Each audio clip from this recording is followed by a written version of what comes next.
Hey, what's going on? It's Sunday. It's Star Wars Sunday. We don't quite have Jedi with us or JJ, but JJ might be joining us later. It's good to see everybody. I've been on the con floor for way too many hours. It's okay though. We got Reuben again. We do have Reuben again. Last time. And Reuben just you got one more February. week, right? Well, I'm not 100% sure I'm doing next week. Okay, well we'll see what happens. We'll see what happens with that. So we'll twist try to your talk him into this. Yeah. We got a lot of stuff to cover. We're going to cover just a little something that I may have picked up at the con. Talk about a little bit, but we will do a full show on that on TAC. It was a very intense con. It was a rare con. I have to talk to Pete about some stuff, and I don't know where we want to position some stuff.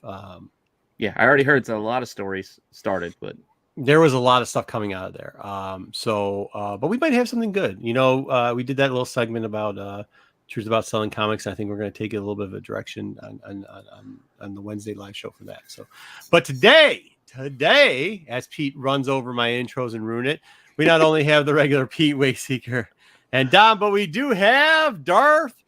It's Reuben. It's Reuben. Okay, Reuben is going to be on the show. So let's say hi to everybody in the chat real quickly. Then we'll get into it. We have a semi-long show today, believe it or not. I don't know how I'm going to have the energy for it, but we will do it.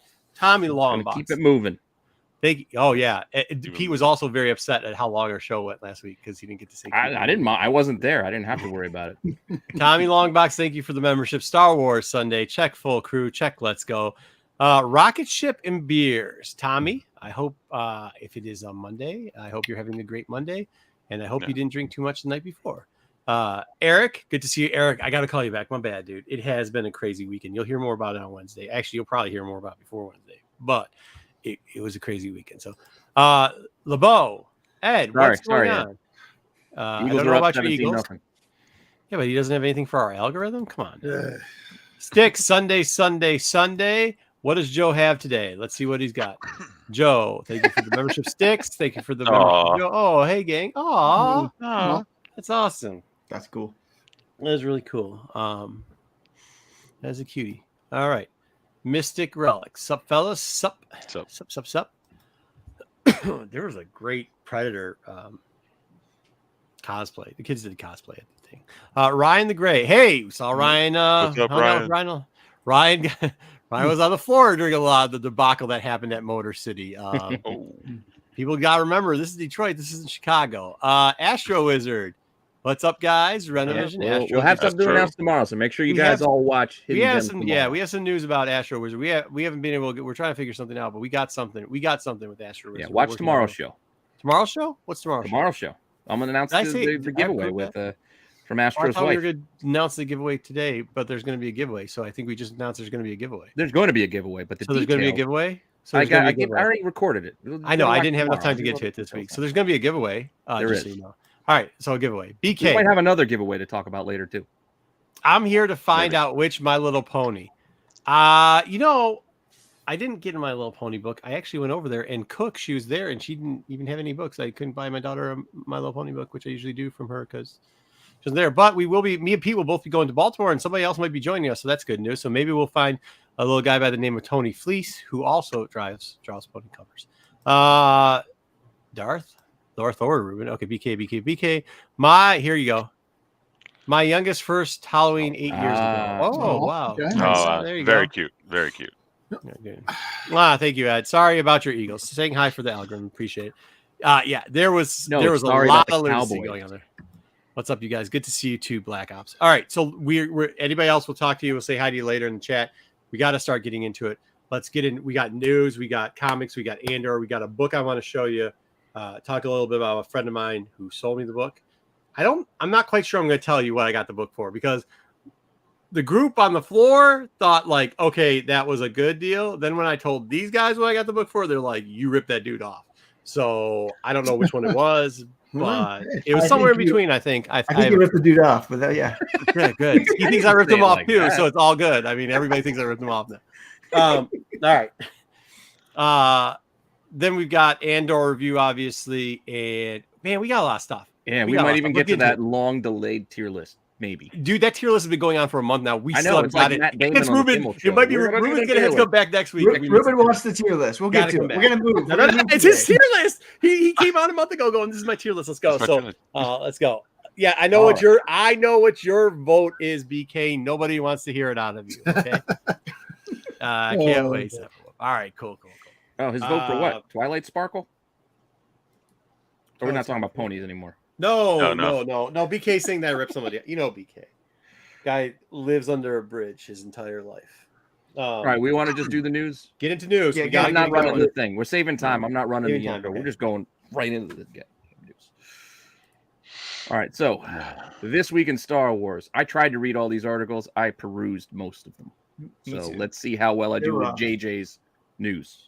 Before I turn it over to Wayseeker with the High Republic update that we got this week as well. I didn't read the news at all, just so you know. Oh boy, this is going to be fun.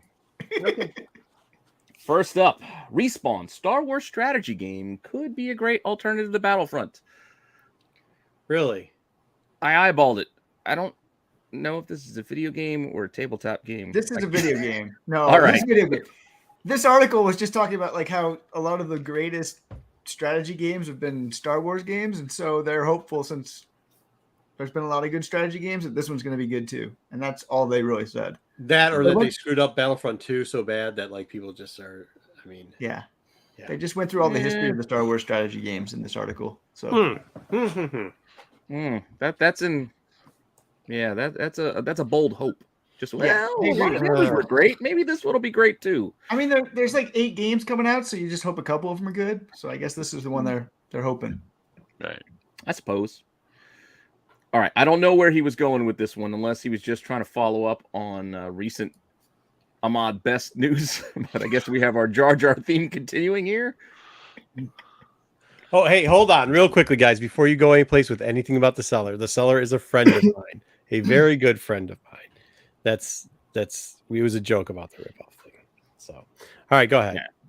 Yeah. No, that's really all I got for this. Ahmad Best teases his side of the Jar Jar Binks. I don't know. We're gonna get like a behind the music or something from Ahmad Best. Misa caused controversy. Misa don't know. Hey, we gotta get Disney Plus special on this coming up with all these things going on. Yeah. I mean, does anybody care? I don't know. I think JJ is just trolling us because he knew he wasn't going to be on for this part. So he said, you know what? I'm going to put in all the things that irked me or I find amusing to have these guys talk about. That is, I mean, this is the JJ thing. There would have been a rant there. Like Ryan. Oh, here it goes. That's not a problem. I don't understand. He really just like. No, when I actually tried to read this, I didn't. Again, I kind of picked out chunks. I think that what they were saying is the problem is that his trilogy, which will most likely not happen, is the furthest along of all the Star Wars movies. Oh, yeah, that too.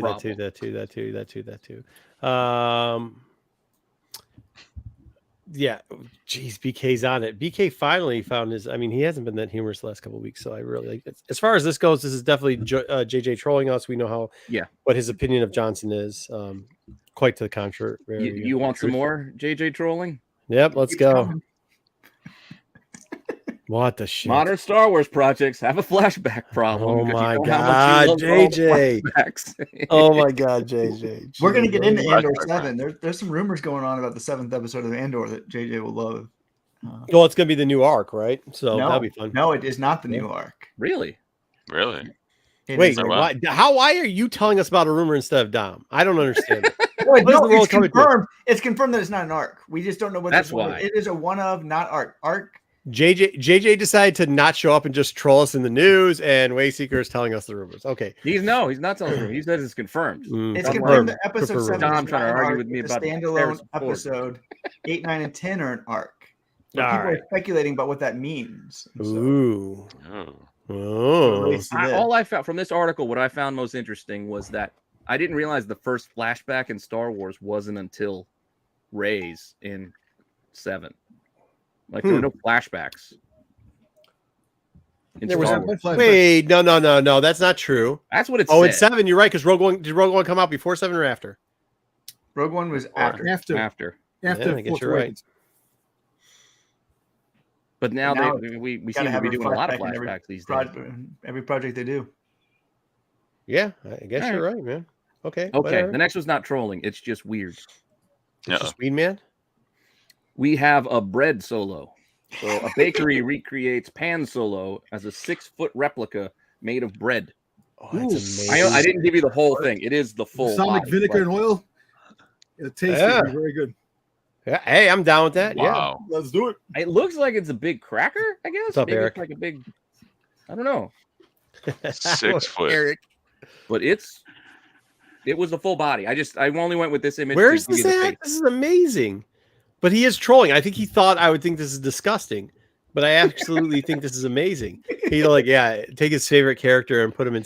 No, this is absolutely amazing. Yeah, Amazing. they even got the drool right on his face. So it looks like the drool of the carbonite on his mouth.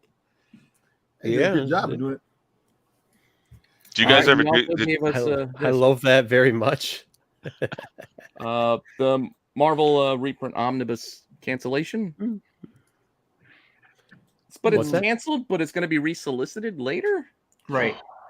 Okay. Yeah, great. Good job. Fuck. This is also trolling, Marco, because we Yeah. got the news of the reprints. Yeah, it's Star Wars Legends: The Rebellion omnibus. There's 2 covers. Yeah, That's what JJ shows. just did. He just figured I'd be tired. Both He could covers just have Boba troll the Fett. hell out of me today. I huh? gotta get them. Oh, of course, there it is. Dom, you fell for you literally just fell for this. Waysinger just said he's trolling Marco with the reprint thing, and Dom goes, "Hey, there's the fish, there's the hook, there's the line. Got it. What do you Got it. want? Got it."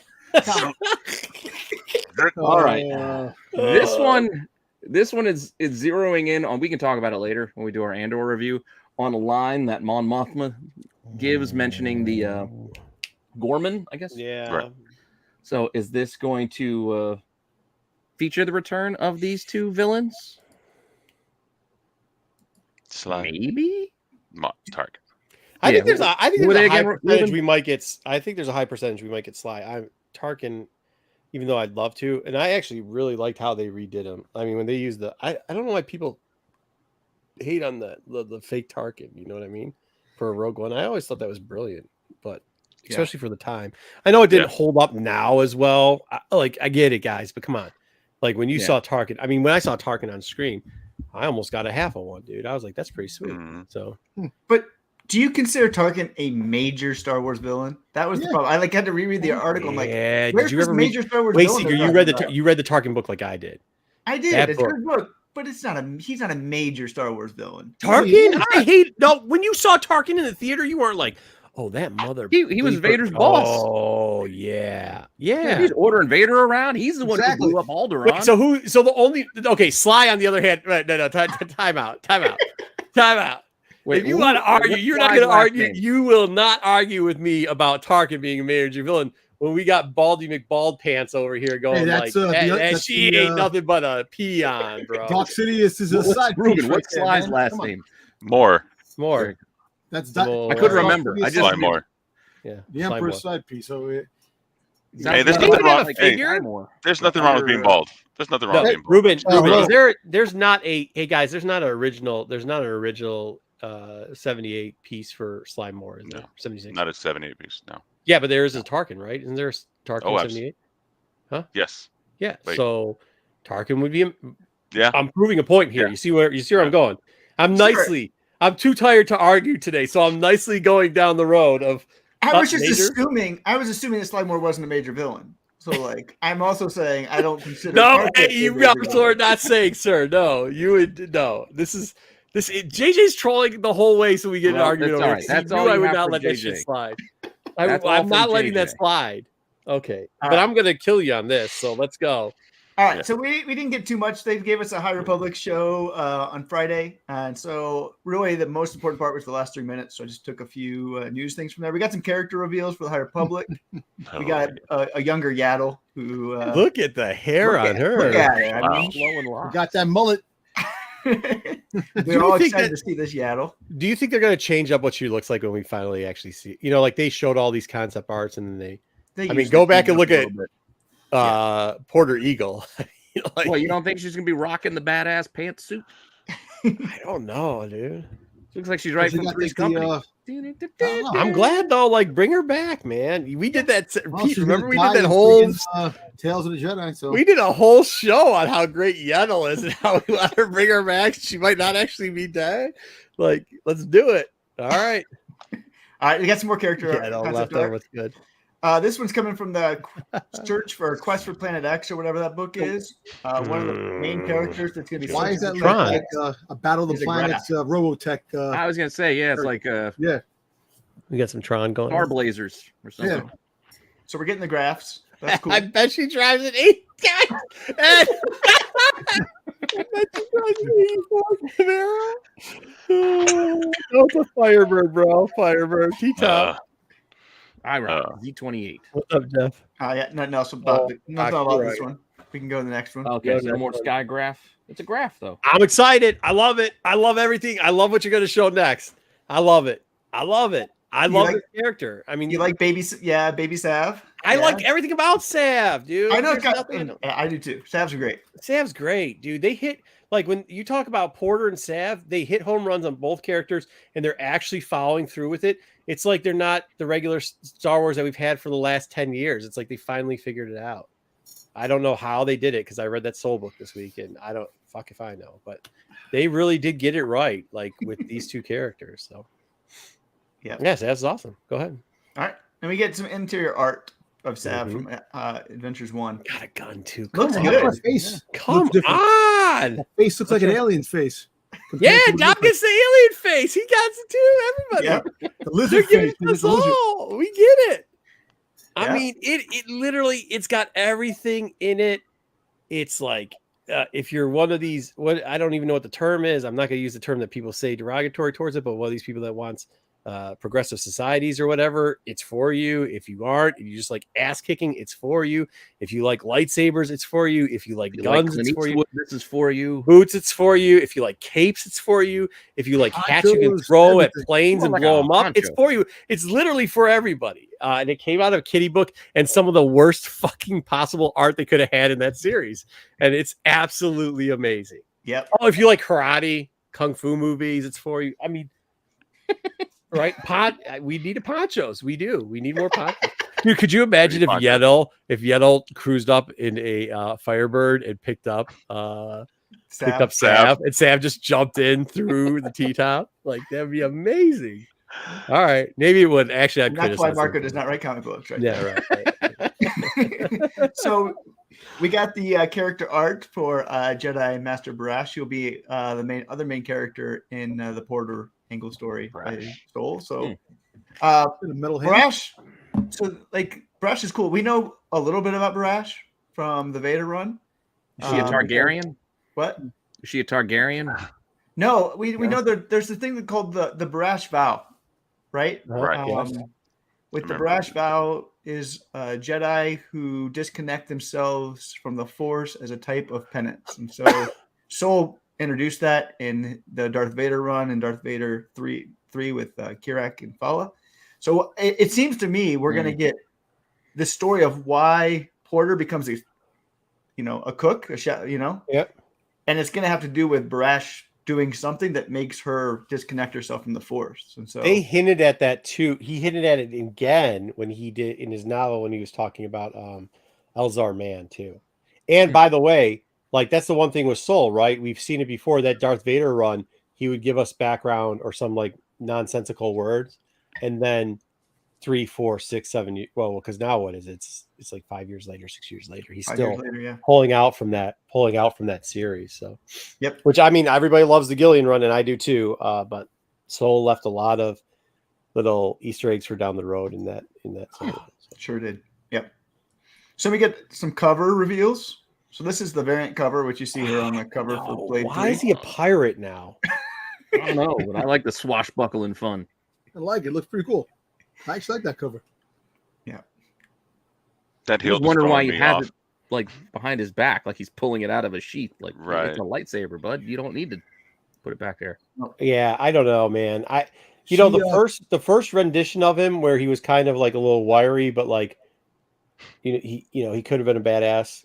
I thought that was good. The second one where he's an old like I don't. What do we used to call him when we was on the cover of the anniversary? I can't remember what he looked like there, but he was almost like a troll person. But She this did. one- She passed him the lightsaber without even passing it to him. She like thought it to him, and he got it out like Kylo Ren did in the Rise of Skywalker.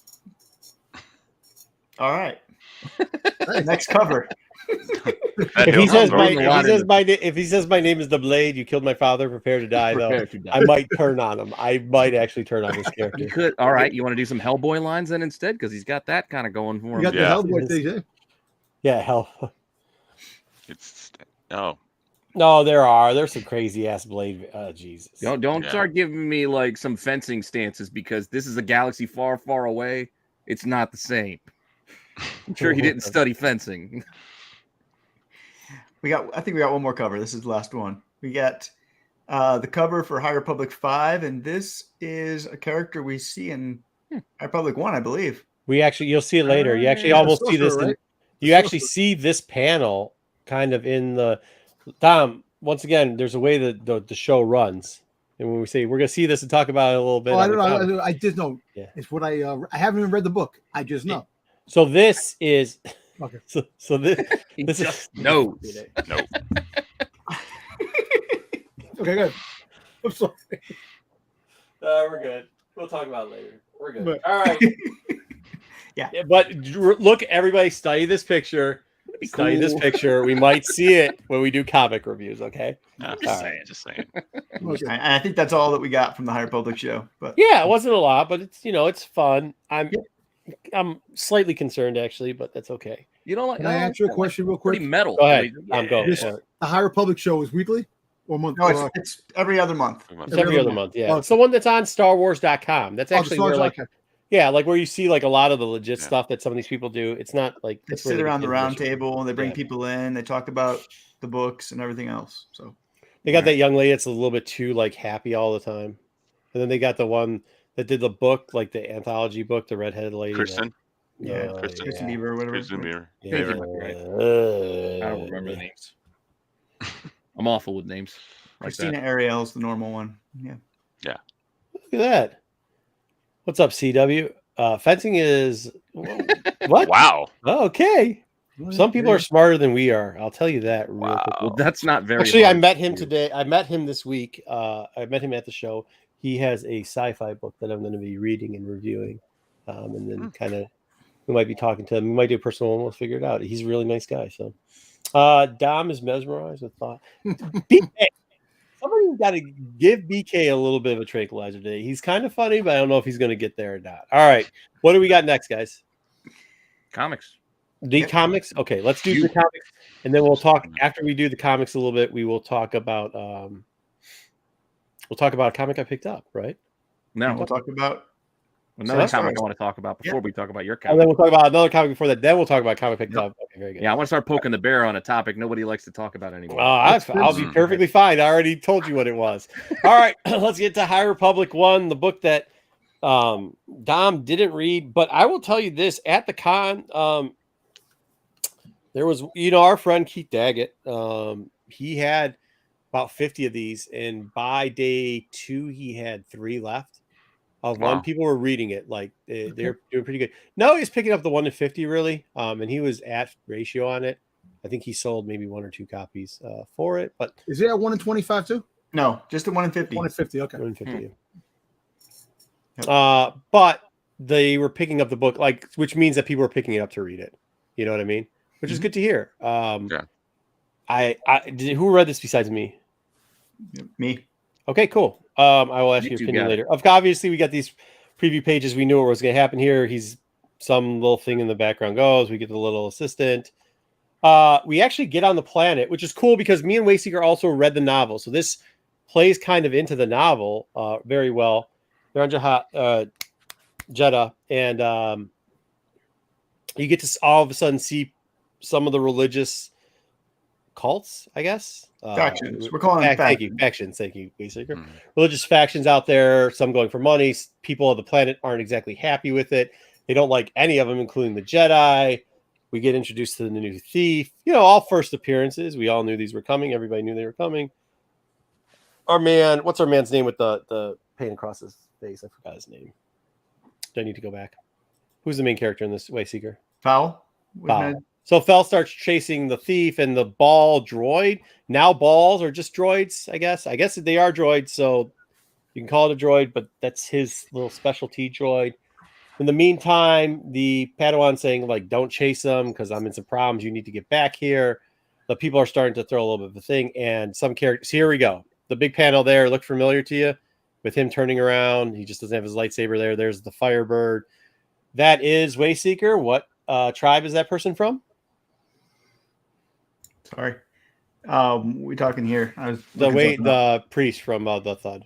Oh, I can't think what they're called right now. Yeah, the Sorcerer of the Thud, which by the way, we kind of talked about them last week, and this is something that I kind of brought up with Wayseeker, and I asked him after reading this book, I was like, in the Legacy thing, they were dark side Force users, but as we go on, I don't think that's going to be the case going forward, and this will be why. So she causes. It's tricky. We can talk about that afterwards. It's tricky, given the first panel that we see with him, remembering his history and the fact that some super traumatic thing happened when he was a kid with this group of people. It makes you wonder if there's multiple groups of sorcerers of tons out there that might not all be the same. Mm-hmm. So next up, did you guys already cover what's with the Final Fantasy summons that he's bringing down? That's the Sorcerer of the Thud or whatever. That's what they haven't explained it yet, but that actually, if you look at that, that's the same thing that was on that was in the bubble there. Dom was saying, I was like, we're gonna see it. It's inside the inside panel. Now, let me ask you something. All kidding aside, the sorcerer stuff. Mm-hmm. They're getting into a lot of mystic stuff now. Back like all the Star Wars stuff, like in the beginning, it's going to be more mystical. Because they're doing everything. They're even putting furries in here. You'll see it later. It's kind of crazy that they're mixing now magic with the Force and sorcery and like. I guess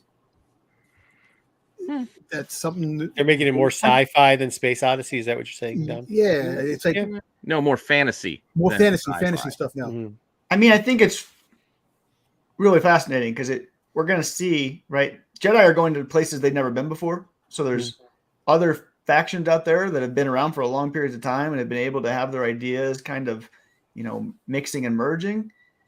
Ultimately, the Jedi is going to kind of take over at some point of all of these groups as the dominant force. And you see whenever, they weren't there was a lot more interesting ideas about the Force and the Jedi kind of wiped those out. Maybe not for better. I don't know. Yeah, I don't know. There's something in here. Ryan asked if they'll do the Night Sisters. They might do it in something else later down the road. I don't think that'll be right away. There is. Let's get a little bit more into the book. I probably stopped a little bit early.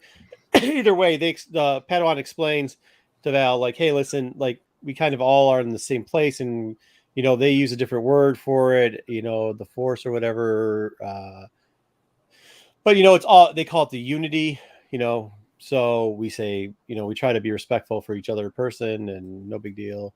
Move along. They go into this. Now, this is the middle panel here. So they get into like this temple and they find, oh man, the middle panel comes first. So in the middle panel, she shines a light on something and talks about how artifacts are being stolen. And Pete, if you could then Wayseeker had a question on this. So we've blown this up right here.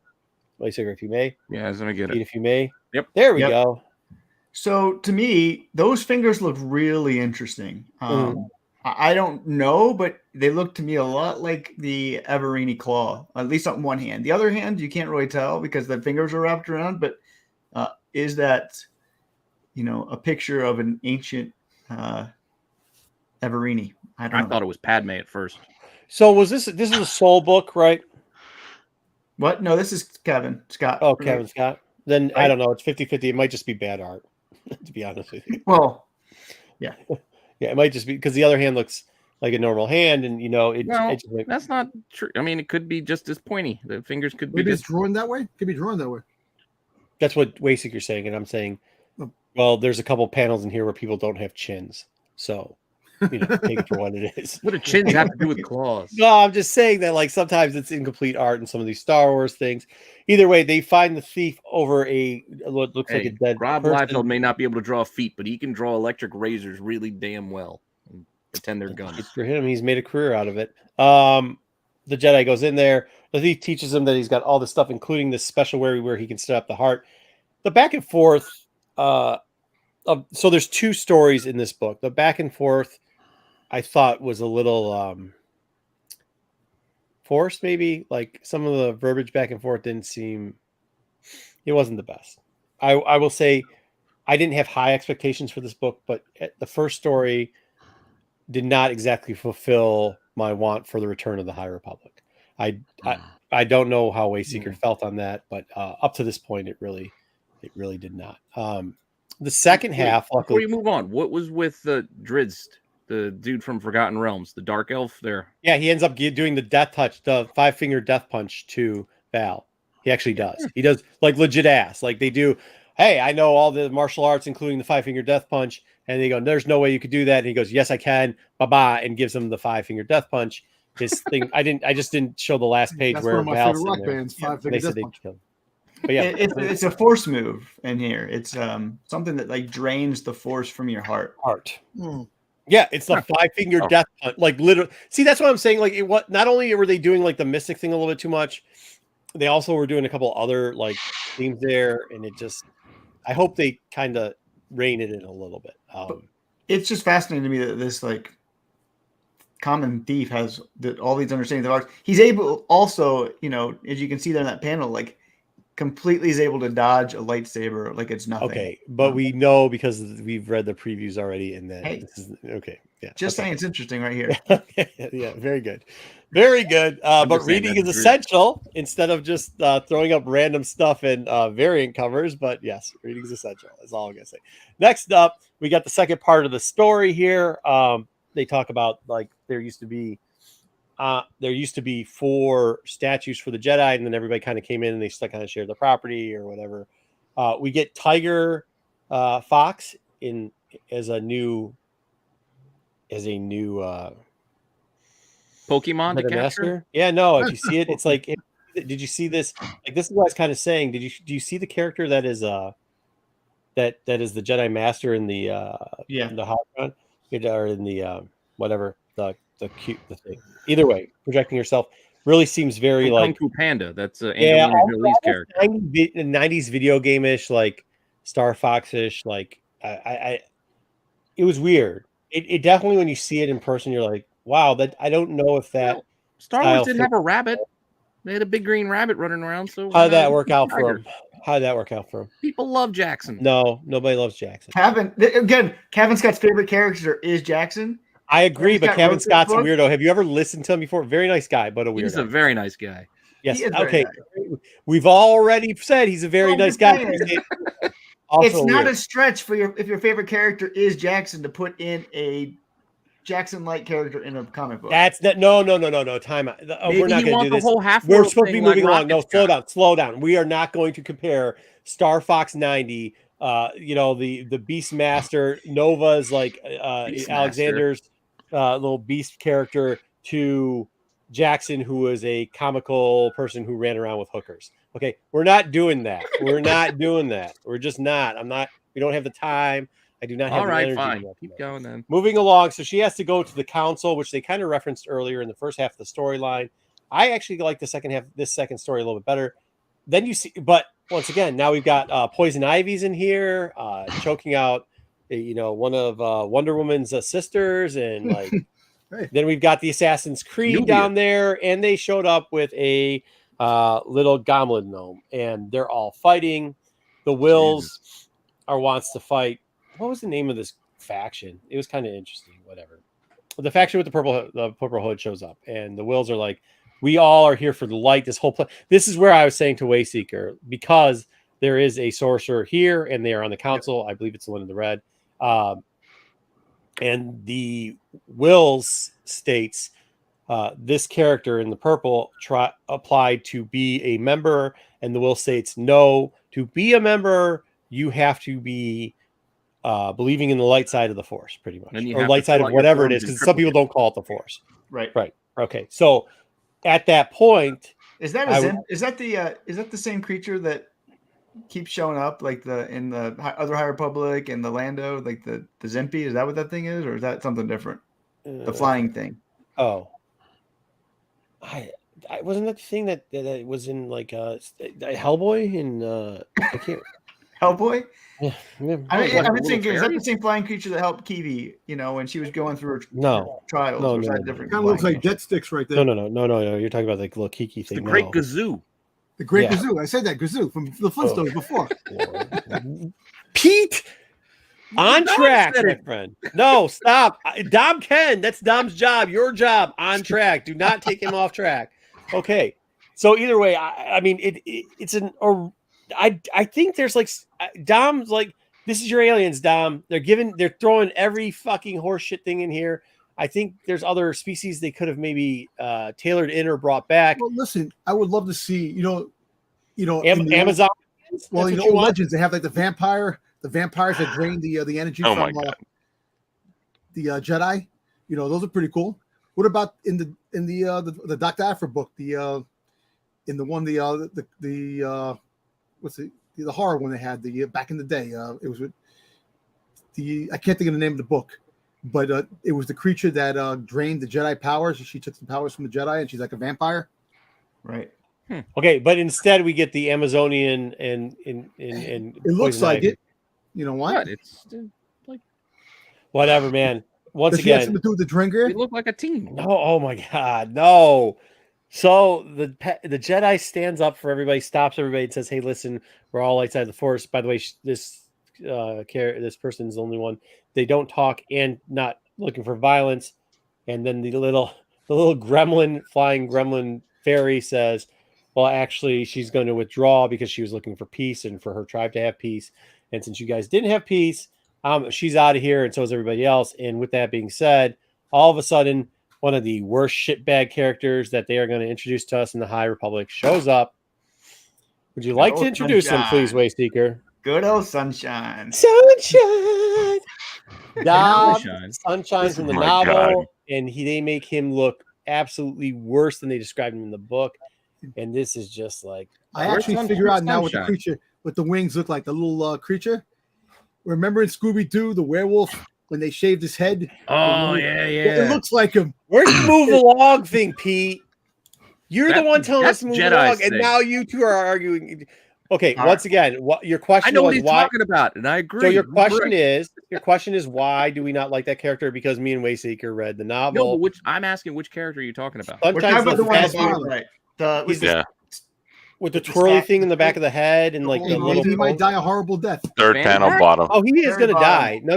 He 100%. Rad School Dobbs, which his nickname is Sunshine. Sunshine. For some reason, I'm we here still haven't figured representing out the why. path of the open hand. Yeah, we still haven't figured out why that's his nickname, but we do know he dies, and we do know he dies a horrible death because they've already foreshadowed it, introducing him as the way they introduced him. So he just was not very appealing or well-written basically character. Out of the novel. What? Well, no, this is right before. They said that this was going to happen. No, this is after. This is after the novel. Yeah, that's what I mean, like right afterwards. Yeah, they were like, hey, we're sending Sunshine to this meeting. And then that book stops, the novel stops, and then Sunshine on the last page of this shows up. I was liking the second half, and then when he showed up, I was like, and then you knew he was coming. You knew it's I know it. It's fine. What he did. This was like it's one panel of the whole book with one little thing. Wayseeker, do you remember? There. Oh, no, we're not moving along now. This is what we're actually supposed to be talking about. No. You don't get to ask where 5 minutes ago. And no. You're talking about Scooby-Doo on a Star Wars show. No, we're not talking about Scooby-Doo. Wayseeker. Do you remember? This was one of the concept arts they gave us early on for the High Republic as the Pathfinders. And it literally was this guy as one of the, like, and we're like, wow, those are really dopey. And I wouldn't want to see that. And of course, they gave it to us. And this is what we get. Yes, I don't like it. And then she's like, yeah, I don't understand why I'm here either. And she walks off. They ended it with a poo when they could have ended it with a bang. I thought it was very anticlimactic. What did you think, Wayseeker, of the whole? I liked the first story more. First story was more interesting to me. I don't know why you didn't like it, because Vildar is like this pretending he's like this know-it-all Jedi. He thinks he has everything figured out. He's been, on Coruscant and doing all these great things. And then he got the 5 fingers of death. He gets sent to this backwater Jedi. He thinks, oh, this will be simple. I got this all figured out. And he gets there, and he got nothing figured out. Like this guy who thought he knew everything absolutely knows nothing. And so I like the reversal of like, instead of having a young Jedi who's uncertain, here we have an older Jedi who's been around for a long time, who thinks he knows it all and really has no clue. So that's a good story. Really? Okay. I'm in on it. I thought it was a little bit anticlimactic week, and I thought the verbiage in the bubbles wasn't the best. So, but hey, I mean, whatever. We'll see. High Republic won. High Republic didn't start off that good. The Adventures was crappy art, but way better, well done. Where the main title was pretty much a hot mess. So we'll see how that advances. So how many first appearances are in this book? Like Does it matter? 500, 600. Oh, 700, 300. How many characters are in this book? Yeah, like if there's 300 characters, there's 300 first appearances. If there's 400 characters, there's 400 first appearances. Wow. Okay. So probably then, like 20 that talk. Then why wasn't the 1 in 50 selling? Because all these characters become irrelevant. No, I don't think so. selling. I think Maddie and Vilder will be the main characters of the High Republic. Oh, of the High Republic? No, I think they're gonna. I think after the first arc, they're not. I think they're gonna move. I think they're gonna move. I think the 3 characters, not just Maddie and Val, because they're bringing on the Thief too. All 3 of those are gonna lead into. It's gonna lead into something that I'm not gonna. It's kind of crazy. They got fairies. Because we're gonna get because we're getting the Rose in 2 episodes. We are. So I don't think Maddie's going anywhere. I don't for sure. But Reuben, why you want to know is because there's a ton of this book out here, and although it was a good read for some people, I believe, I think people really did enjoy this. Yeah, no, it's not exactly thoroughly like when you see something like that, you know that 2 things happen. A, there's a lot of copies out there, right? So there's a lot of stock, so people are undercutting each other. So maybe that's one reason for it. Yeah. Number 2, it's good, but like how we can have 3, like go back and look now at all the books you bought in the last 3 years with the 8, because you probably have bought over 1,000 first appearances. Yeah. No, there's a decent. Well, not decent. Yeah. There's a few. Listen, how many first? Right around ratio. Things are going to do with this? Yeah, right around ratio. That's what he's asking. Which is impressive considering it should be cheaper. No, I mean around ratio. No, for a good book though, and number 1, and that many characters, you'd think that it would be double ratio at least. But like, I mean, we've seen worse, right? When High Republic 1 came out, there's probably the same amount of characters. And that thing was going for a triple ratio, I think is what Reuben's kind of asking. And well, I think, people have caught on. The market's just changed. I got 2 of them. I paid ratio for them. Mm-hmm. That's the one I wanted. It was just the 1 in 50s. And I don't need to load up on any they others. do all 150 going for 1 in 50s? What? 1 in 50 is about it's about 50. Ratio, like 1 in 50. A little bit ratio. more. Okay, you can get some a little bit less. But you get some less. You're going to get an undercutter wave coming here. But if you're looking at ratio, you can find one at ratio. Yeah. It's easier to find it at ratio or under ratio. You have bought what is PK? I can't read whatever nonsense he's yelling about. Okay. I think he's trying to you must have said boughten, where he thought you said boughten, and he's correcting you. Boughten. Maybe I have boughten Markley. I don't know what he's mumbling. Somebody put some salt on him. All right, Visions. 2 covers. This, on the other hand, so over once again with our friend Daggett, he brought, I think, 40 copies of this, A and B covers, obviously, and he was selling them for a little bit over cover. No, he's selling them for $5, or I think $5 or $6. So whatever. They didn't last the day. They didn't last the half day. Like Friday's a half day show. Sold all of them.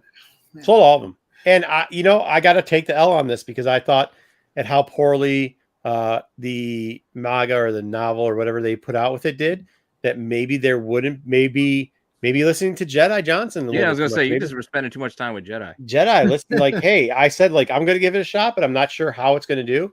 And I was wrong, man. Like it, at least as far as the feedback I had heard on it and people who read it, and I will tell you my opinion. When I read it, I was very impressed. I actually like this book. This is probably the out of the books this week. There's 3 books. This is my favorite by far. Before you get into it, though, I want to know, Dom, did you get the Virgin one that was at New York when you were there? Yeah, I got 1 copy. I had a buddy pick me up one too. I was gonna say no, but I ended up getting one. I like the art. I didn't have enough cash. I would have bought about 3 of them if I wanted. I just got 1. I just like it for myself. But the 1 copy I got, that's why I didn't even look at it.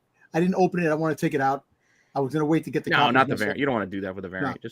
Just wait, get the regular. Oh, I said Boughton T. Jones. Thank you for that. Good job. If that's the one thing you guys are going to kick me on saying wrong, good luck. You're going to have a heck of a show. Yeah, all right. You want to pick on him for that? Meanwhile, yeah, really, that's the thing you're going to pick me on? Get out of here. Well, kidding aside, they actually sold. They were very low in copies with this. When I got to buy my copy, they had about maybe 20 copies left. Wow.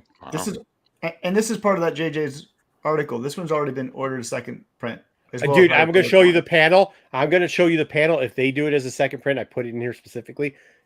That's the cover. If they do it as second print, it's game over. Like, it is game over. All right, let's see So, here we go.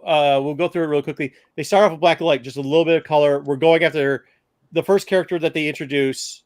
I'll just spoil it. Happens to be the Jedi character. There is a Jedi character here with a droid.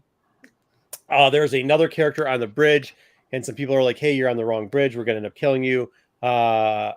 It turns out that is a Sith character. Also has a droid that looks like it's in a cart. Yes. Real cool thing about that. We get a little bit of red here. The Sith comes out, starts flicking everything by. Oh, it's crazy, whatever. And then the cart turns into this monstrosity of killing, which is absolutely amazing. The droid, technically his cart home, whatever, turns into a part of an ATST. I was going to say, it looks like an ATST head or ATST with a ton of guns. It's amazing. Art in this book is, good. I mean, I know it's subjective, but like, hey, I like good. I'm glad you just begun, PK. When your mom lets you get out of the closet and actually go for a walk, let us know. This is why I buy those old kung fu comics. I like this kind of art. Yeah, this stuff is great. And the little detail of color that they used was absolutely amazing in it. They do not release that the old man with the crazy hair. What was that? Afro? Samurai Afro? Afro Samurai? Yeah. Guy is actually a Sith. He actually just keeps following this guy around, falls into a tub, talks about a casino.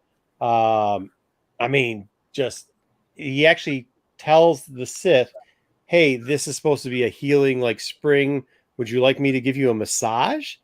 Which is interesting. Like, maybe I'll heal your wounds. And then the Sith says no. And here comes the panel that they should do the second print on. And he goes, no, because there's a lot of wars.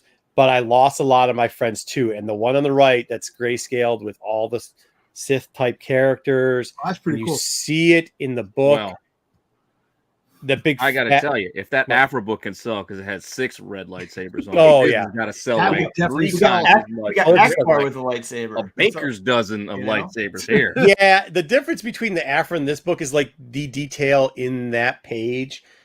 Besides the one lightsaber kind of looking like a 2x4, but we don't know. Hacksaw Jim Duggan may have been a Sith. We are not sure about this or not. But besides that little fact,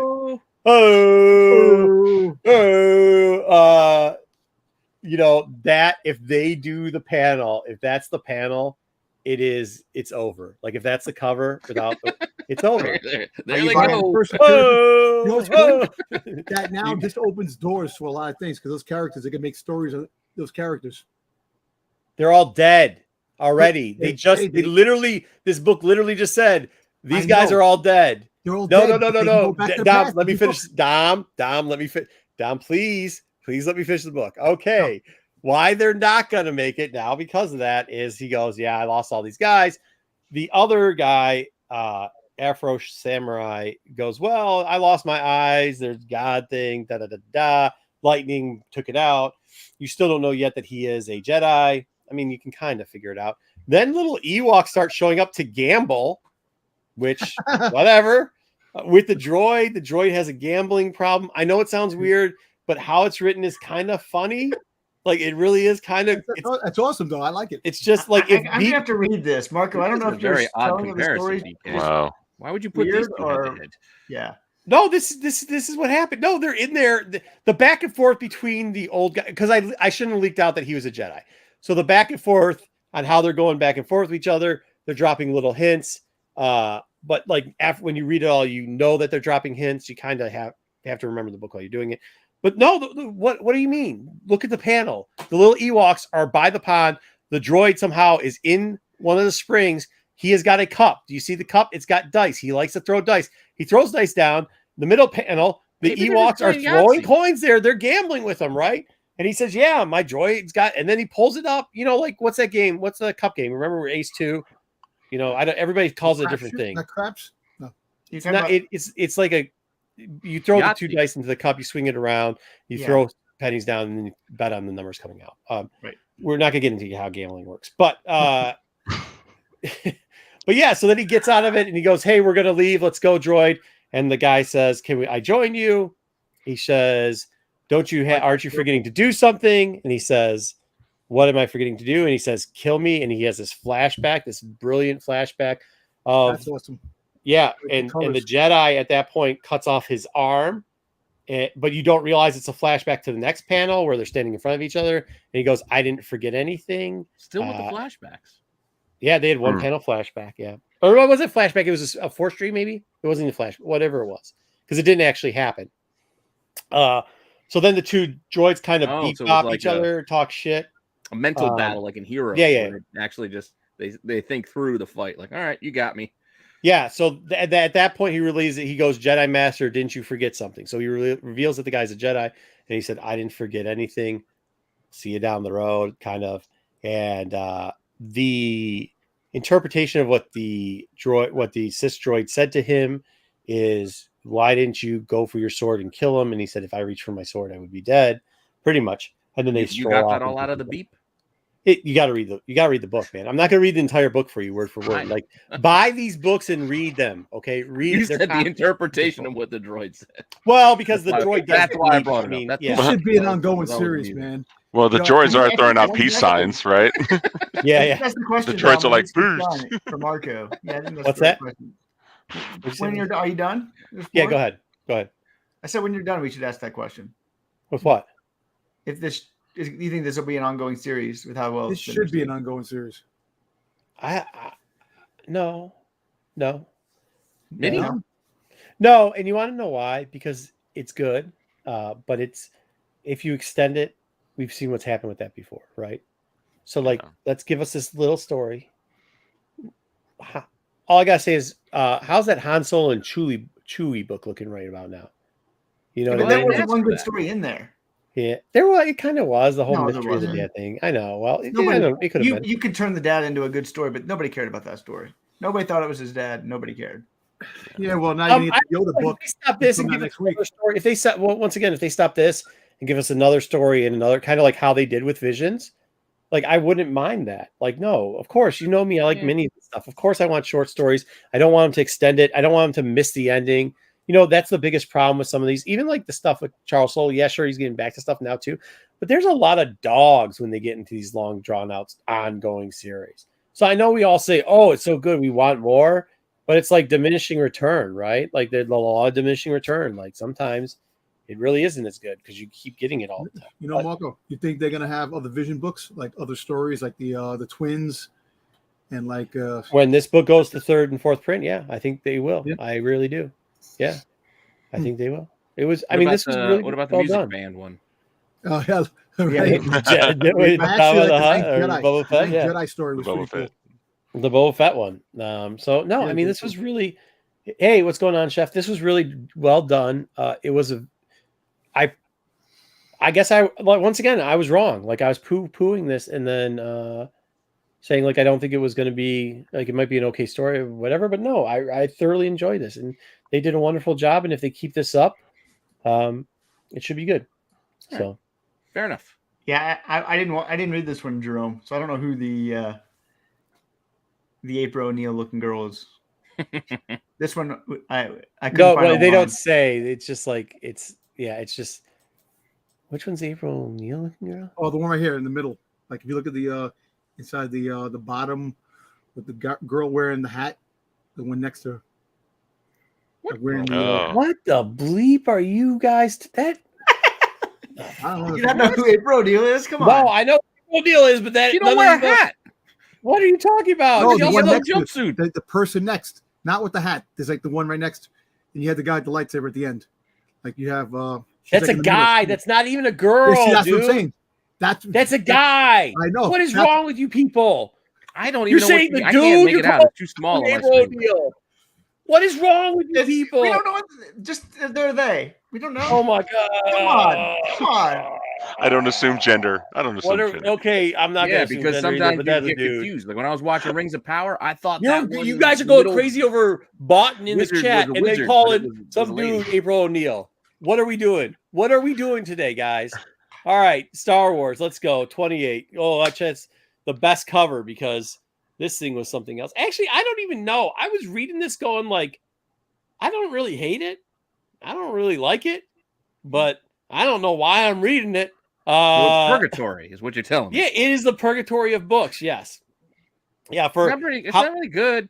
Remember really 20? Was it 20? How many ago was it when Star Wars was the hottest title? 26. 26. It took a whopping 2 books to be just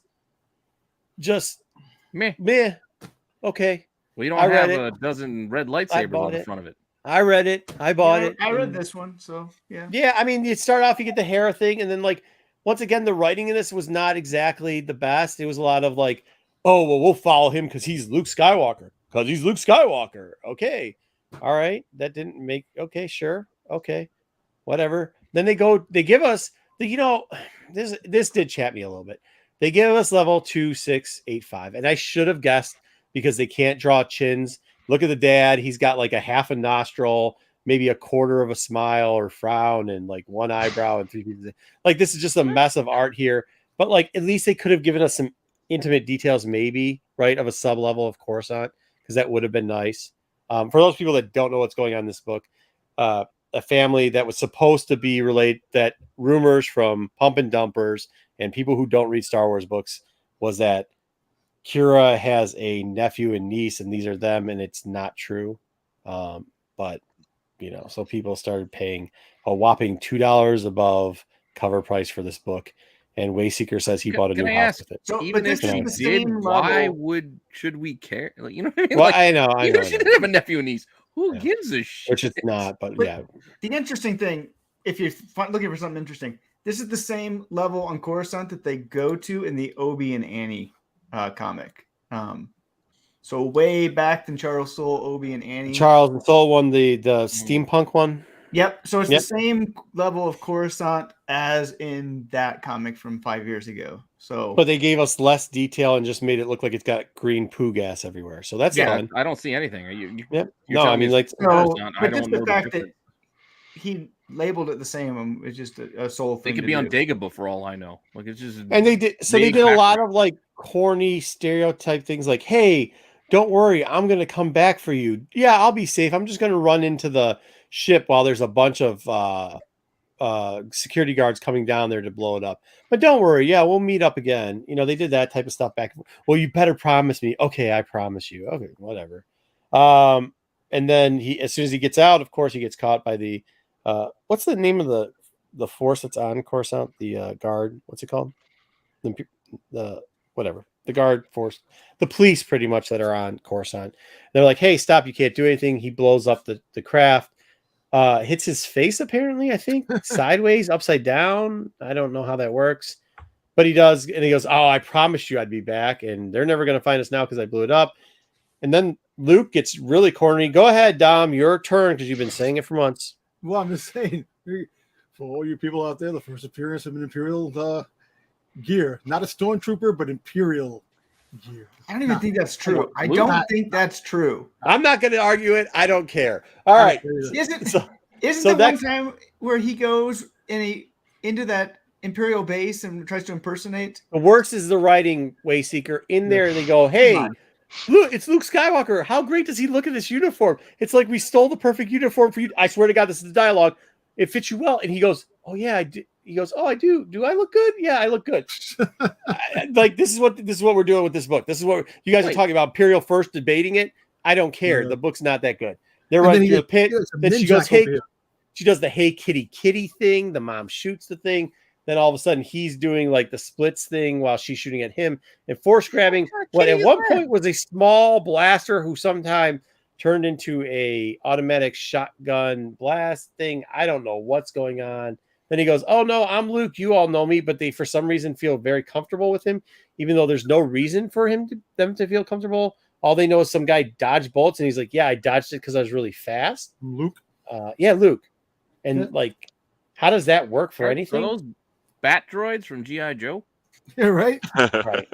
Right. So then the guard force from Coruscant comes down. Is like, hey, how did you get here, sir? And instantaneously, when he's like, it's okay, stand down, they instantaneously go, no, give us your code or we're going to shoot you. By the way, this is post first Death Star, pre second Death Star, and a lot of people, including on Coruscant, didn't actually know for sure that Death Star 1 blew up. And also, 2, Imperial control on that planet was the law, not the guard. So that made absolutely no sense, but that's okay because they got to draw Spider-Man Luke Skywalker, and I guess that's the whole point of this book.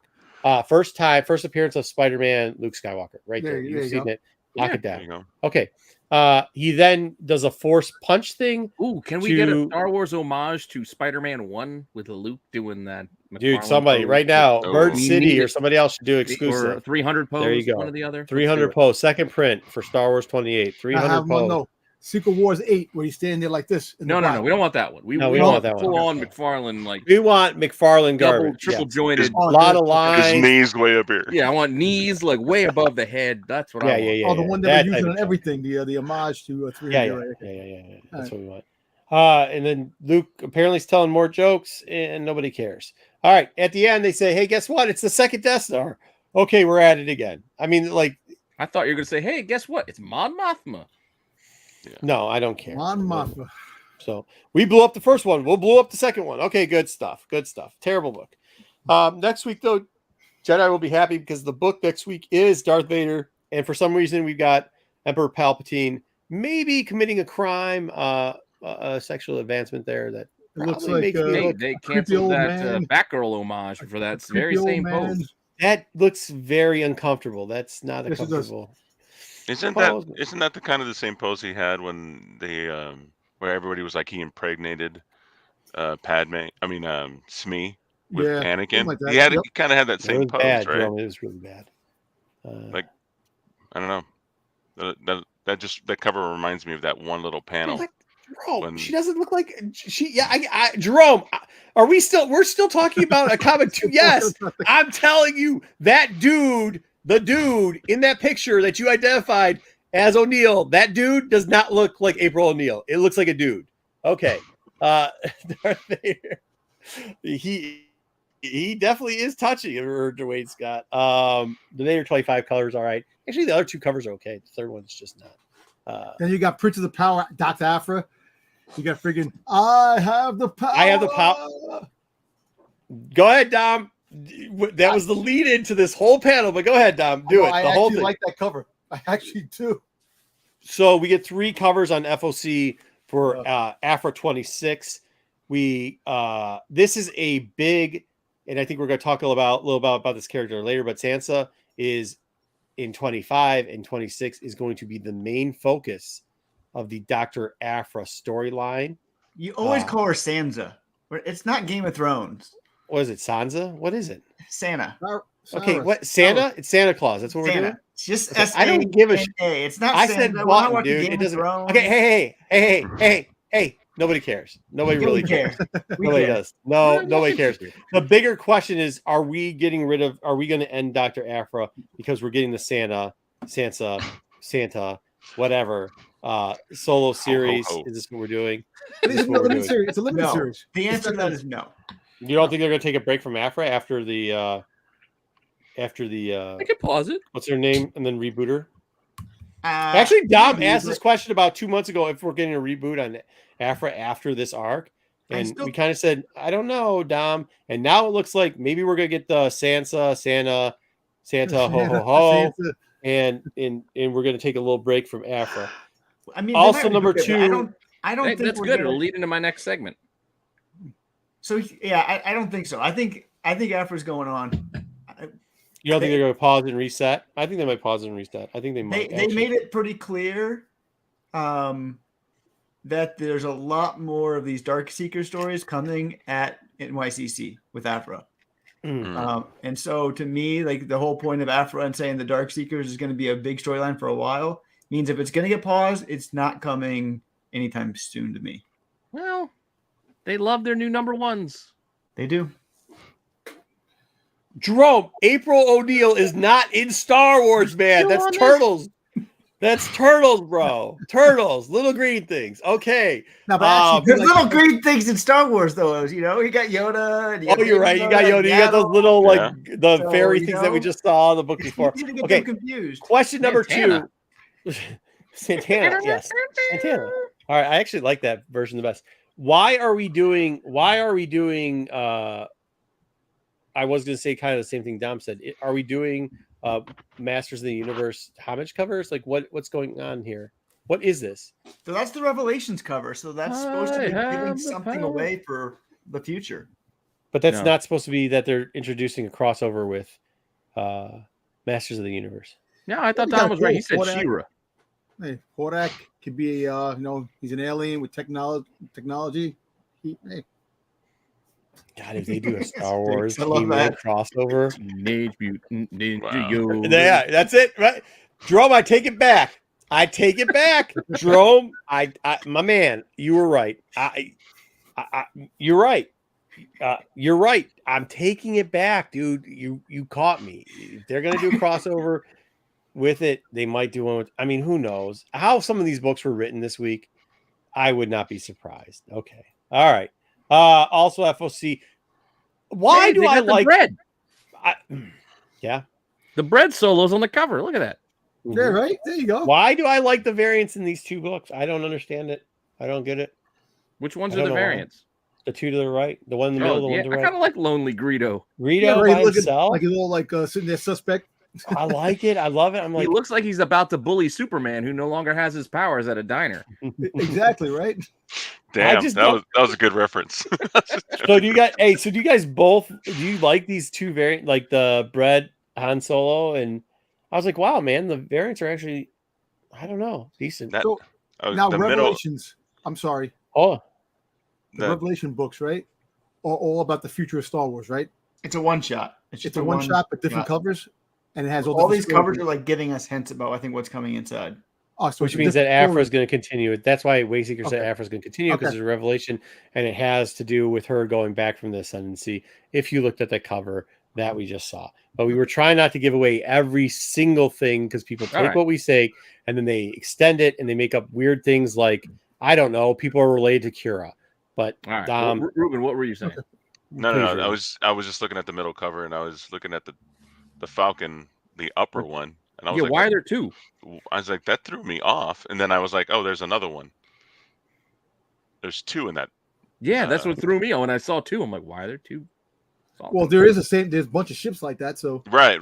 But it's just the top one threw me off. I was like, what is wrong with that? Like, why would they? Maybe they didn't actually steal the Millennium Falcon, because you do know the 2 characters we're actually supposed to technically be stealing the Millennium Falcon, and that was a very good pickup. Thank you, Reuben. Yeah. And I don't know why I like that last cover is messed up, and I like it, and I don't know. And wait, Secret, this is a 9-issue limited series or 12? 10. 10? Oh, 10, okay. So we're almost done with that because the story's not good. Thank God. And of course, we're going to get Hidden Empire. I was actually surprised that they didn't have and I'm not talking about story variants. I'm talking about just through, because the last one, wasn't there 7 covers for the number 1? Yeah. There was a 1 in 25, there was a 1 in 50, and there was 5 regular covers. Okay. This has only got 5 covers, period. I don't like these. Well, I like them all. I like the connecting covers. I think people are going to like. I think the mall. People are going to like the mall because it's mall and it's bright colors. And it's 1 in 50. I don't not like it. 1 in 50, right? I think it's 1 in 50. Yeah. Okay. I'm getting sick of all these characters looking through Arthur C. BK. He likes it. The third under Chewie's arm. What is he doing? The mall looks like they blew up a trading card. Like it does. I don't know. It just not that I like to defend BK, but Art once again. So I like Art Adams. Don't get me wrong. No. I'm saying it's subjective. It's he likes it. I actually don't not like it. I think out of all the covers, it's not the worst cover. I think it's probably it. He's right. I have to say it. I think BK is right. When you look at all the covers, I think it's one of the top covers. Because the other 2 covers are this is it. The Lopez cover, huh?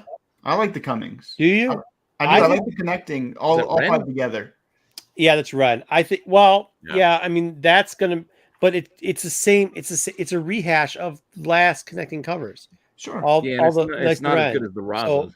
and I didn't think it was good as Zaraza. So when you look at it, like when BK says that Adam's cover wins, I don't think that Adam's cover doesn't win.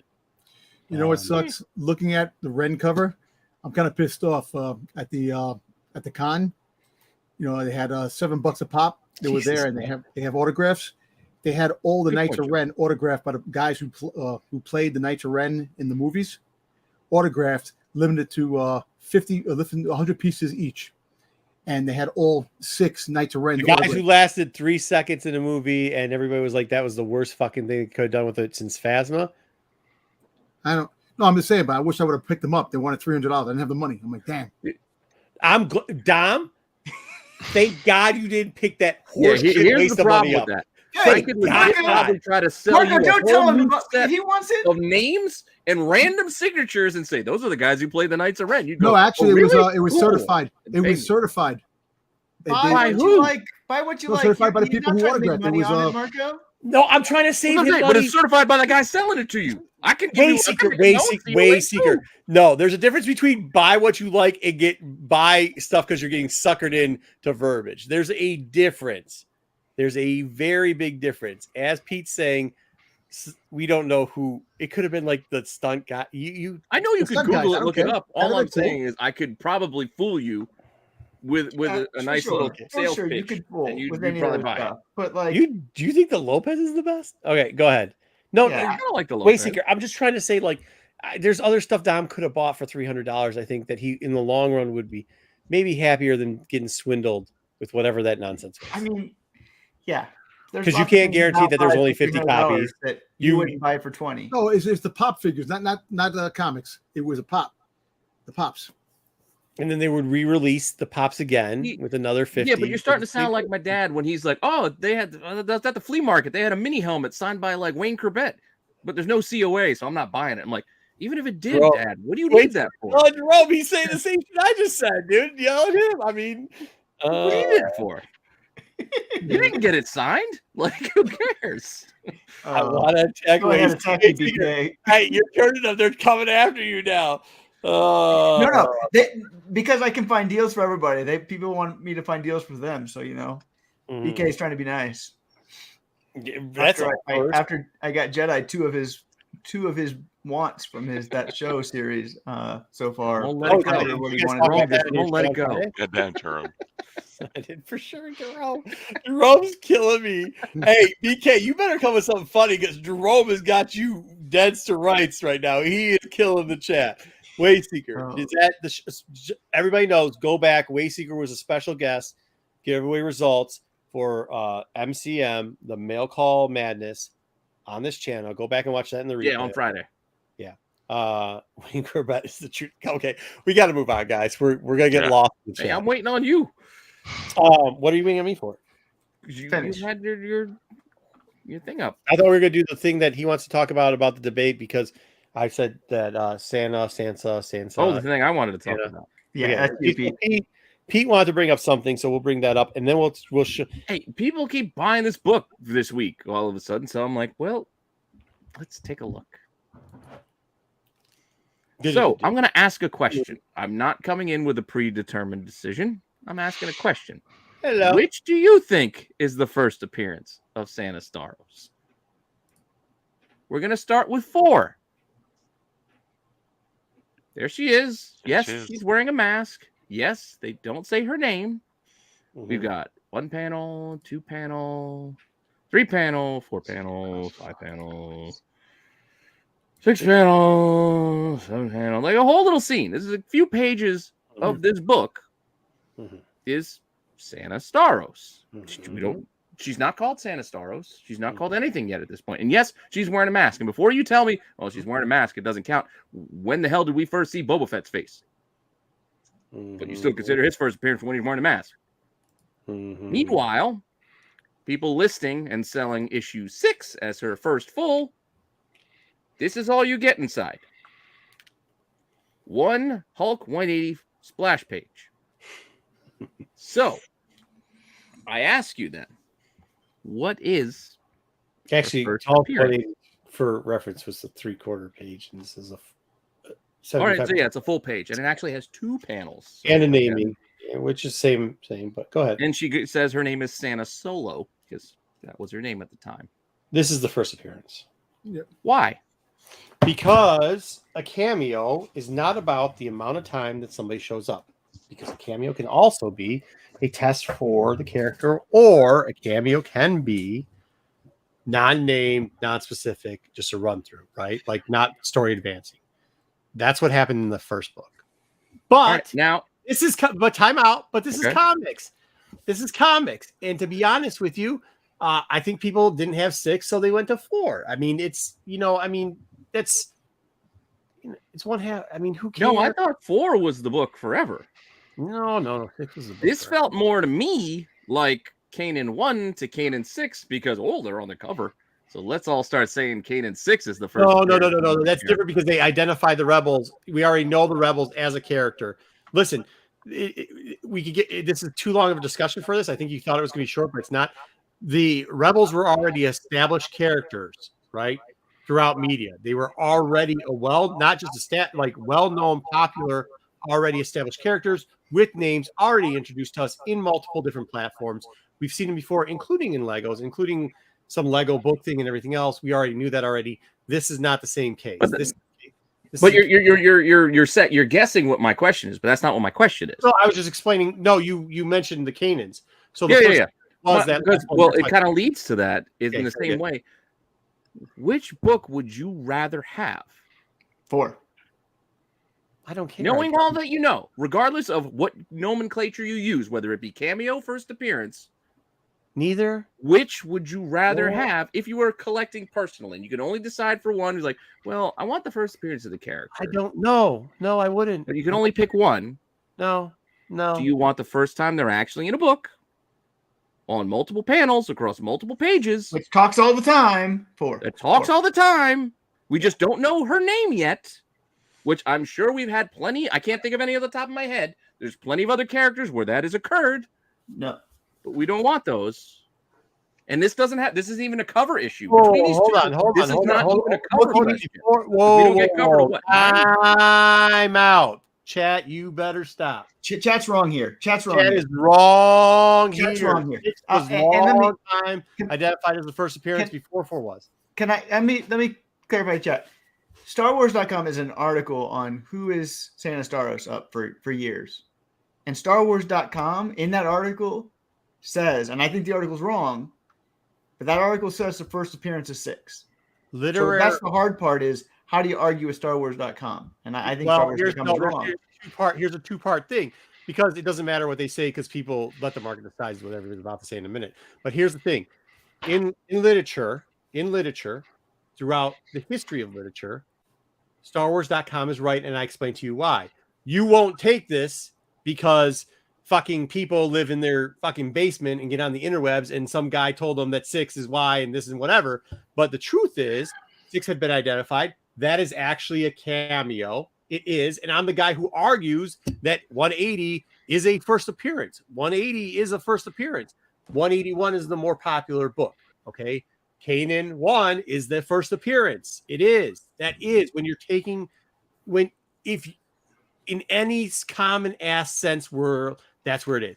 But this is comics. And this is a bunch of fat dudes who don't wear fucking deodorant and show up to con floors in freezing cold weather and somehow smell like body odor, okay? In this crazy-ass world, that none of it matters. None of it matters. No, I get all that. I'm not talking about which book should be more expensive. I'm not asking about any of that. I'm simply asking the question of, if you had a choice between the two, which one you would rather want. Money aside, value, pumping, whatever the hell you want to call it, all that aside, out of the two, which would you rather have? 4. I'd rather have 4. I don't care. I have both of them. I know. I mean, ultimately, yeah, I'm going to try to get all of them. Just like I'm going to try to get 6 because yes, Carnage appeared multiple times before 361. But you want the 361, but you all know which one I would like better. 6, because the storyline part of 6 is a lot better. That surprised when she came in, and we thought that was his first wife. That was really cool. That was character. But also, it's the first appearance of the Ben Kenobi journals that Luke finds in Ben's home. Okay, yeah, it's a cool book. It is a cool book, but like as far as first, like literally, this is what we're doing about a first appearance. Like fucking my mind, I cannot. Like, dude, really. What? Really? I want to agree. Like, I actually want to kind of agree with Marco, but in a different way on this. I do own both books, so it doesn't really matter to me. Yeah, but who does it? They in 4, hundreds of thousands of these. Yeah, in 4, she was literally a nobody. She was a no name. She doesn't get named till 6. She does speak. She does have all that dialogue, but we don't know who she is. And it doesn't have relevance to the 6. storyline, right? Yeah, right. That's no the only reason I would agree with it being 6. But you don't want that. If you were collecting, if you love the character, it's not a retcon. It's not like they went back in time and said, you want that character that showed up 5 years ago? That was so and so. This was building towards a story. Dude, I love how we got a chat arguing over books of a character that they give 0 fucks about. Okay, but like, here's the thing. Well, people are buying it. They're spending money. People care about this character. People have cared about this character for a while. I don't agree with that. They cared about the character because of 6. Because in 6, they thought it was the first wife of Han Solo, and she got her name revealed. That's why people gave a shit about this character, was because of 6. No, that's not true. That's not true. That's the reason why people care about this character, because you can't tell the Aphra story without saying Starros. And people love Aphra, so they care about Santa Starros. But we didn't know that. At the time, no. That's why people like the book. That's what I'm saying. So now we're rewriting history? Now we're saying... No, we're not rewriting history. What I'm saying is now, after the fact that we've seen this character, guest star, sidekick, whatever the hell you want to call it, throughout Aphra, now that the character became more popular, more well-known, that's not what I said. Would you go back to go and get? The first time she showed up? Or the first time she came up with a name that she no longer uses, or is it relevant? Hold on. If you say 4 is such a great book, then I'm not saying it's such a great book. I'm asking a common sense question. Jesus Christ. It's like having kids. If you're saying that that's it, and that's not a cameo, then we no longer have cameo in comics, and I'm okay with that too. I don't give a shit either way. You can have cameos as long as they don't try to argue. No, you're trying to argue cameo versus first full. That's not the point. That's not what I'm asking you. I'm not asking you for that. I'm asking you, which would you rather have? Whether it be called a cameo, called a first, which book would you rather have? That's what I'm asking you. I don't give a shit what you call it. I don't give a shit what term you throw on it. 0. I'm still simply asking, 0. And I think most people what you would rather have. The first time the character actually shows up in a book, or the first time they show up in a panel with a name that is meaningless going forward. I really just 0 caring about either one. And you can still have cameos, Marco. That's ridiculous. They're like, you can't have cameos because somebody's in like 14 panels and talks 85 times. If you want to get one panel, you don't talk. I'm out. Wayseeker, I hear what you're saying, but what I'm telling you is, if we want to get rid of cameos, fair. Because what you want to get rid of cameos. That's just not a cameo. By definition, get the fucking book. It's by definition when Pete yells at Dom about what is verified and what is not verified and what journalism is, and then Pete's got the fucking nutsack to come in here and then talk about a literary term and go, well, let's throw it the fuck out the window now. Here goes a rant from Marco, and I'm too tired. I simply asked the question. 18 hours up already. I'm giving you the answer. It's a fucking cameo, and if you want to get over the cameos, I'm okay with it too. But we are not doing this with two. But that's not the question I asked. That's the question on the slide, because that's the clickbaity question. That wasn't the question I asked you. Nobody gives shits about this. No shits given. No, sir. Damn, people do care, and you're wrong. I'm going to fall asleep because I think I wasted the least amount of energy I have left. Look, please tell us what shit you give. Okay, look. If you are a comic collector, and you like the first appearance, you like an appearance of a character, not saying it's a first or a second or cameo or whatever it is. Her showing up in number 4. We didn't know who she was. She was just a cool character that popped up and had 6 panels and had some dialogue, and we didn't know who she was. Not cool then. that was one thing. Wait. Now, going to issue 6. Finding out that Han had a wife, even though it's not irrelevant anymore, this and that, was kind of crazy. Like, oh shit, he has a wife. And we find out her name. But we didn't know what the game was, that it was a whole plan.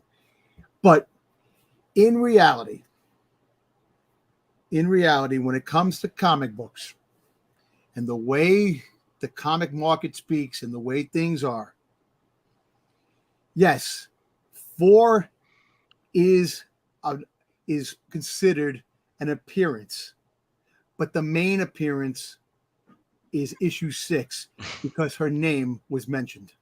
Put the word salad up. Somebody put the word salad up. We just word salad the fuck out of that. We're moving on. Let's go. Oh, no.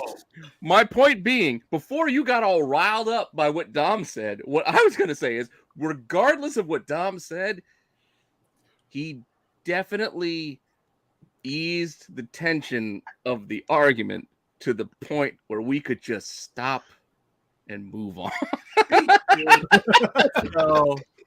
So while people are arguing for some reason over a shit dollar book, rudes what I was about to talk about in the pickup I had. This is why this industry gets depressing.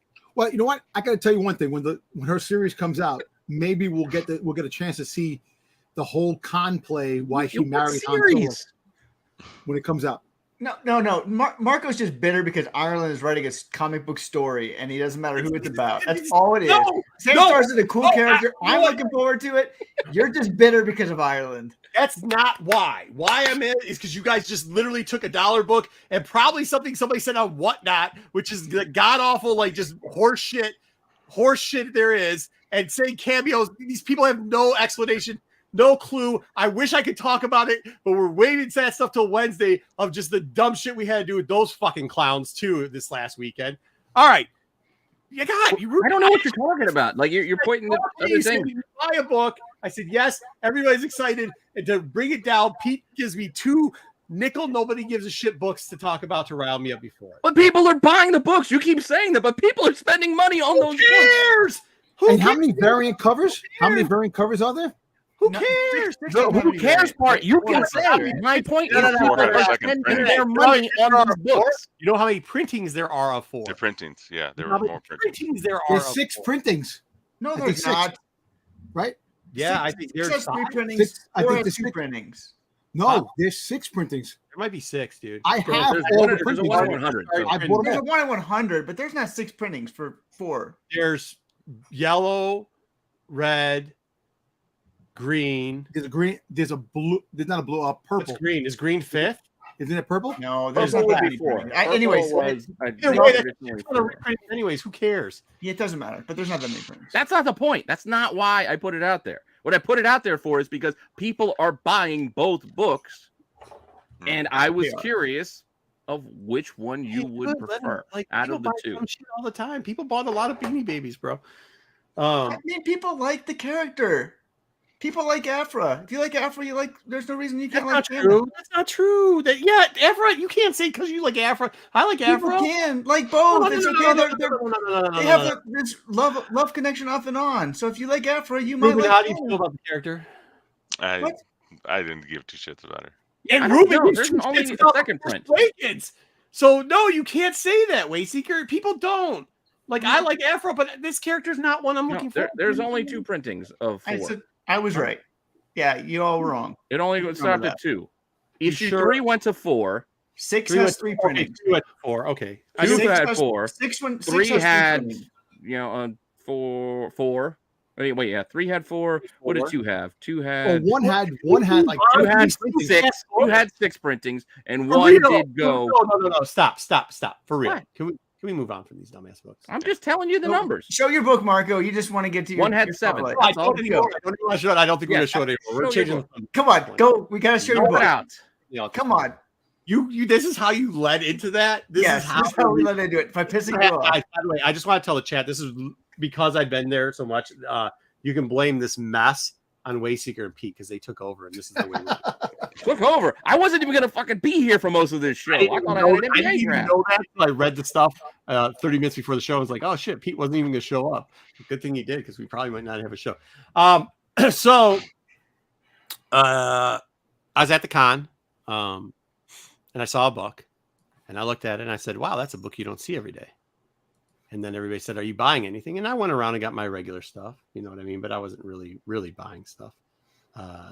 So then I went, and actually Sean, one of the guys that was in the chat giving crap about cameos. He's a friend of mine, real good friend. And he was coming down. I said, hey, I want you to look at this book. And he's like, why would I look at this book? I was like, well, he knows that I sold it before because it didn't grade out at a 9.8. And this was back when 9.8s were big. And I was like, never got it again. I talked about this book. Actually, the first 9.8 that came through, I remember, and I actually know both people. I know the two people who own both 9.8s. I know who got them graded. One was a dad who had 3 kids. If you used to watch a channel I was on, when they got it, they let me know, and I did a little thing with somebody else, a little short guy, about it and explained what the book was, its relevance, and what I felt the price was, and it eventually sold for that price. And the other, Van Demby owns the other one, Pete, because he bought it from B. Smith. B. Smith was the other one, a guy in the Detroit market was the other guy that got the 9.8 out of it, and that's who owned the other one. So I knew where both of those 9.8s were. The census numbers on this book is just, it's tough. But with that being said, it's also tough to place some of the books because this book had about projected 1,000 copies because it does have the COA, and that's pretty much what Dark Horse at the time and DF were doing. And a lot of them were ruined, and a lot of them don't place out that way. There's also only, I think, like 12 to 14 in the census. So I was going around and I was heeing and hawing, and everybody could tell, huh? I think there's 20 something. I think there's 12 9.6s. There's 12 9.6, whatever it is. It's a low number. There's a very low number. It's still not a lot. If there's 1,000, there's only 12.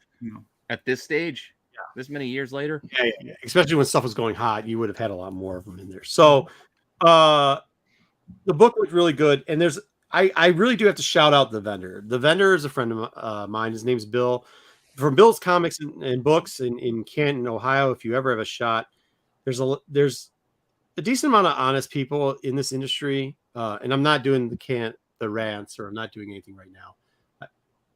This is a good guy. Okay. You'll see him in Baltimore. You'll see him around. He does a lot of shows. He really is a good guy. He's a solid guy. He'll give you a little bit of crap if you want it. He won't if you don't. He's very respectful and nice. And he saw it, and he's like, I know you're looking at it. How bad are you going to screw me on that book? And I'm like, I'm not going to try, but I'm going to try. So he's like, I'm not going to sell it for you. And I will tell you this: he had the book priced at $500, and it wasn't that bad of a book. However, the second day after I don't fondle books much. I take a quick look at it, then a secondary look, interested, put it back up there and let it go. I did make the mistake of when people were like, oh, you haven't bought anything big. Are you going to buy anything big? And they could see there was something on my mind. They're like, what book is it? And I said, well, there's this book that Bill has. And they're like, you don't fondle books like a Jawa on a land speeder that pulls up. There's a guy notorious that does fondle books. So or the thumb fucking thing. I hate that. But no, so we were like going around, and it just turned out that everybody was kind of poo-pooing the book. And I was like, well, I don't think so. So Sean came up, we hung out for a little bit, and he wasn't poo-pooing it. He just didn't understand because he knows that selling you out on your book fondling. Yeah. He knows me very well, and he knows that I don't get FOMO, and he knows that I don't really get interested in books. And I actually went to Roger's wall, and Rogers had a yellow. We looked at the book first off, and I looked at it, and it wasn't the grade I wanted it. It's not a 9.4. It's not a 9.6. It's definitely not a 9.8. Actually, when I moved the book around, I missed it. There is a color break where the price tag was on the book. And these were sealed books because they were sealed from DF when they gave them out. This is still in my wheelhouse. Yeah. So I could probably afford. I looked at it and was like, but I still won't see it for a while. And Sean was like, what are you moping about? Let's go to Raj's. I went to Raj, and Raj had a Yellow Claw. And for those people that have followed me long enough, you know that I have every Yellow Claw except for number 3. And Roger and them years ago, when I was going through, and this is like 10 years ago, had number 3 for sale, and it was $300, and I passed on it. So I asked Roger, I said, hey, Roger, you got number 4 or 5, whatever you had out there? I said, where's the number 3? Do you have any more? He said, no, we sold that. And I said, I'm quite aware. So the one book where I was like, hey, look, I'll find that book again. It's been 10 years, and I have not found that book again. In 10 years, I haven't found that book again. So then I did. I got to say, I wasn't that I was having FOMO. I was just like, and Sean, I could say I was a little bit upset. I was like, man, I should have never missed out on that book. That was my fault. I was being cheap. And Sean's like, no, dude, you'll come across it again. You'll come across it again. And that's what he just had said after I looked at this one, because he knew I wanted better condition on the book I bought. And that's when I went back to Bill and I said, hey, this is where I'm at. Where are you at? And we made a deal on the book. And the book that I got, for those that don't know, is the first Cad Bane. Or first Darth Bane. First Darth Bane. It's actually really good. Now you'll see this a lot in this book. So first off, they always seal it with the back part. They got the number logo and everything else. But on this book, a lot of times on the spine, it's got denting, and a lot of people think this is cardboard stock, and it's not. It's just a thicker print. So you can get most of the non-color breaking books out of there. You hear us talk about it all the time. I think it, like a lot of the High Republic elements we have on it are good. The problem was, like right here, as you can see, the price tag was there, and then when we move it, I don't know if we can see it that well, but there is like, where are you pointing? Near the price tag? Yeah. There's like a little, like right there, color breaking right on the edge. You can tell somebody did, as Sean said, thumbed it, and they probably took a little bit of the paint off of there. And I was going to pay the $500 before I saw that. And then Bill came back with a number that I thought was okay. But then I went back and went a little like $20 less. And he said, yeah. So I got it for under $500.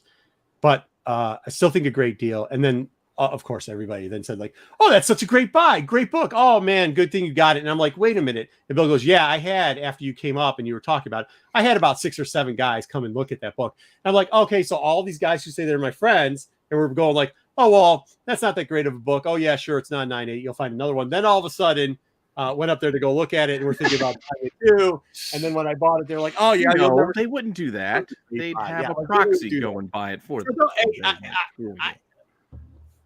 I see it in person to see the color break. You'd really do, yeah. I mean, you do. It's such a small color break, but it's there. It doesn't matter. I mean, it doesn't matter. Like for the price, it doesn't matter. Like that's what I was trying to say. Is like I'll take not 9.8 if the price is right, and I think you got it at the prices. For me, the price was really right. Because Bill gave me an extra discount. And I'm a cheap guy too. Yeah, so yeah. I'm telling you the price is right. Yeah, so like I got it for the price is right. It is a PC book. It's going back in. Not letting it back out. That's one of those books. But in that world too, like when we're talking about like what's a cameo first appearance for $1 book of a character that really I don't care about compared to like, okay, cool. Well, guess what? If you don't try to buy or flip 10 of those books, you can buy Darth Bane. You can find a DF eventually. You can get that, and then you can just slab it, and now you've paid whatever your reasonable dollar amount. And I'm not saying that book in particular, but I'm saying like, that's why when Wayseeker says, hey, don't tell Dom what he likes, I bet you for what I bought that book for, Dom really likes that book. You know what I mean? And if you just sometimes don't get that FOMO, but at the same time, we all do get it, because I know I'm one of the guys that is always screaming like, never get FOMO, never get FOMO. Never. But you do remember, like, I'm still one of my keys short, right? Like, I don't have that Yellow Claw. And the older I get, the harder that fucking book raw to find is going to be out there. Like, it's not there. And I might have missed that for a lifetime. And that's something I got to accept as a collector, but I'll be okay with it. But this one wasn't. So like this one, I was glad how everything played out for that portion of the weekend. The rest of the weekend, this way, if you were to get that number 3, then you'd be done. You don't want to be done. Yeah, I do. Yes. No. I don't think you saw the 2-year-old meltdown I had after I left that booth, remembering how I missed out on that book because it was all of a 2-year-old meltdown.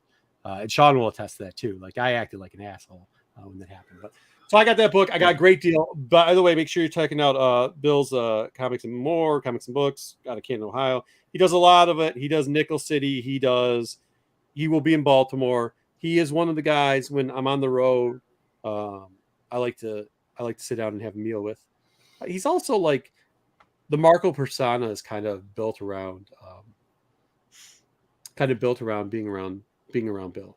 A lot of stuff to do at test over and kind of go up. We still got 3 more things to do.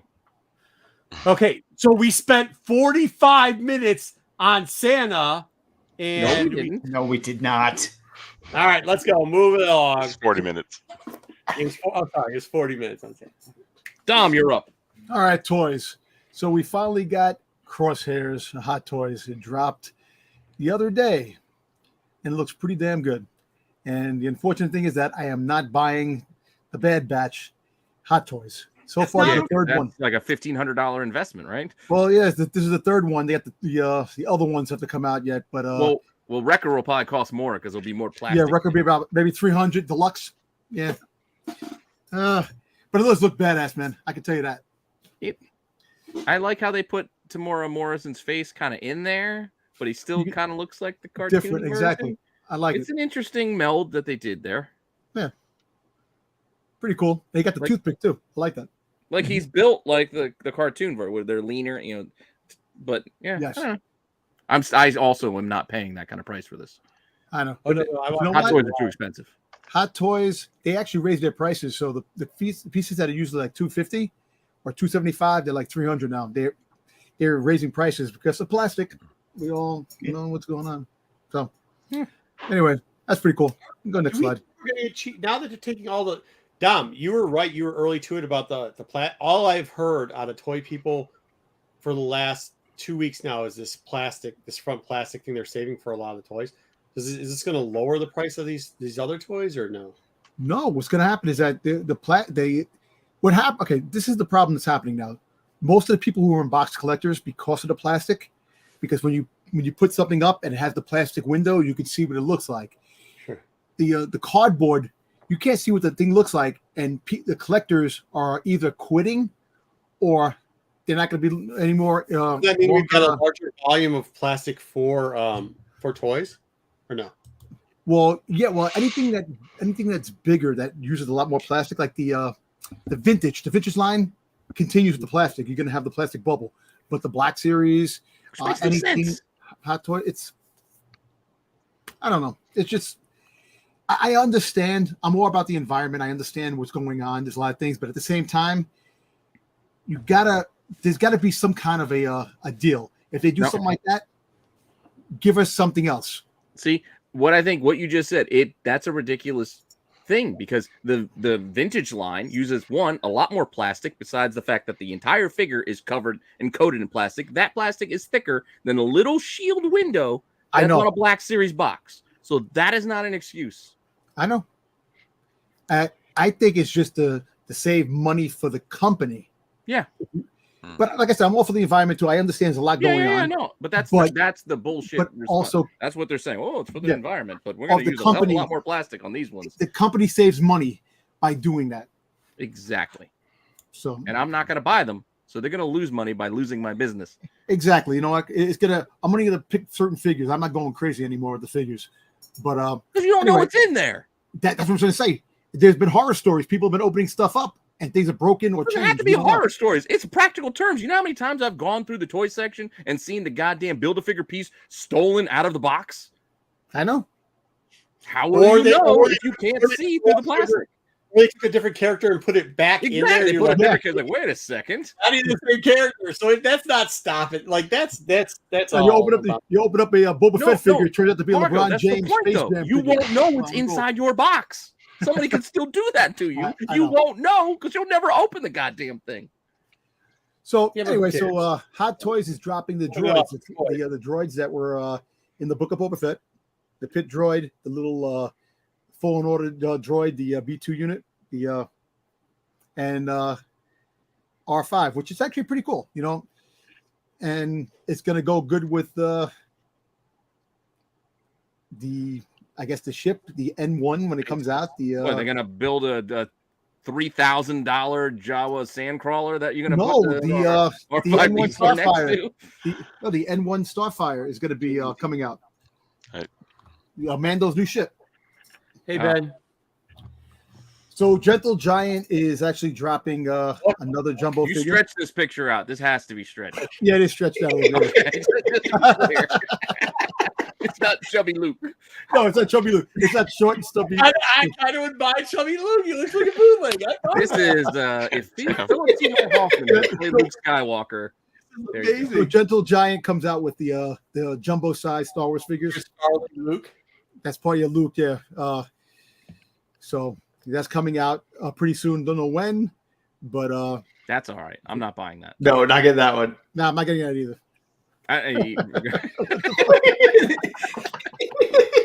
That's April O'Neil. It's April. It's April O'Neil. Necklace Luke.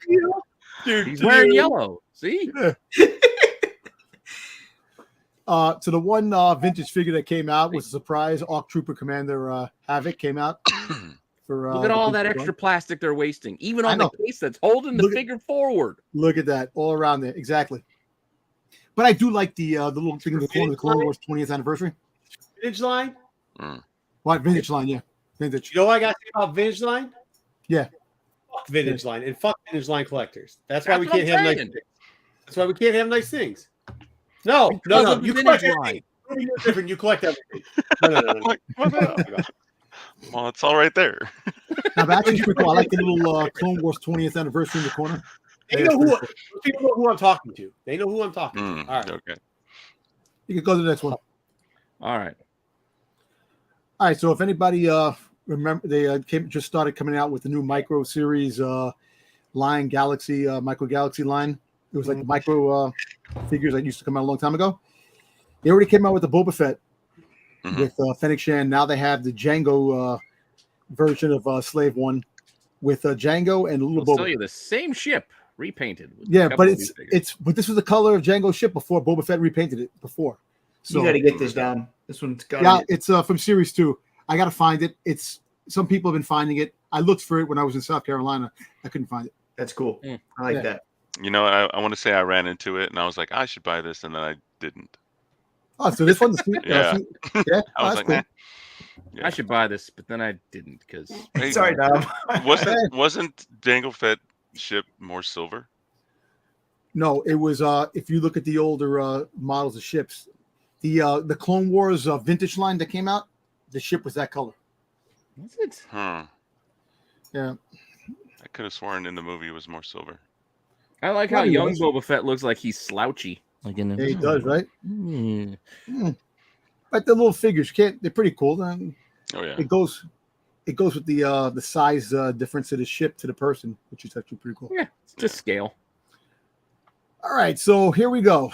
So maybe on Black Friday, November, after Thanksgiving, GameStop is getting mystery boxes of Mando of Funko Pops, and there's going to be 4 different characters, 4 Funkos, and this is actually the Mudhorn when he fought the Mudhorn. This is the shit-faced Mando. No, it's the Mudhorn battle. It's covered in Galmanor. Yeah, so you don't know what you get in the box, the mystery box, so you don't know what pops you're getting in. So you could get the ship box, literally. Well, hey, listen, I'll take the Mudhorn Mando. I'll take it. Hey, Chucko, that doesn't smell like mud. So you got a Stormtrooper. Hey, Marv. Yeah, Marv's right. And the Mudhorn Mando. And then if you go to the next page, you either get Kaz Vizsla or Mandalorian Death Watch flying at the fight. So it's either one of those boxes will have either these 2 or the Mando. Are you wasting money on this, Tom? I don't know, man. I'm kind of slowing down. I'm not. If it's not Boba Fett, I'm not. Good. Why do they parentheses no stripes? Are they going to have a striped version? No, they usually have 2 stripes, no stripes. It's 2 different versions of the characters. Okay.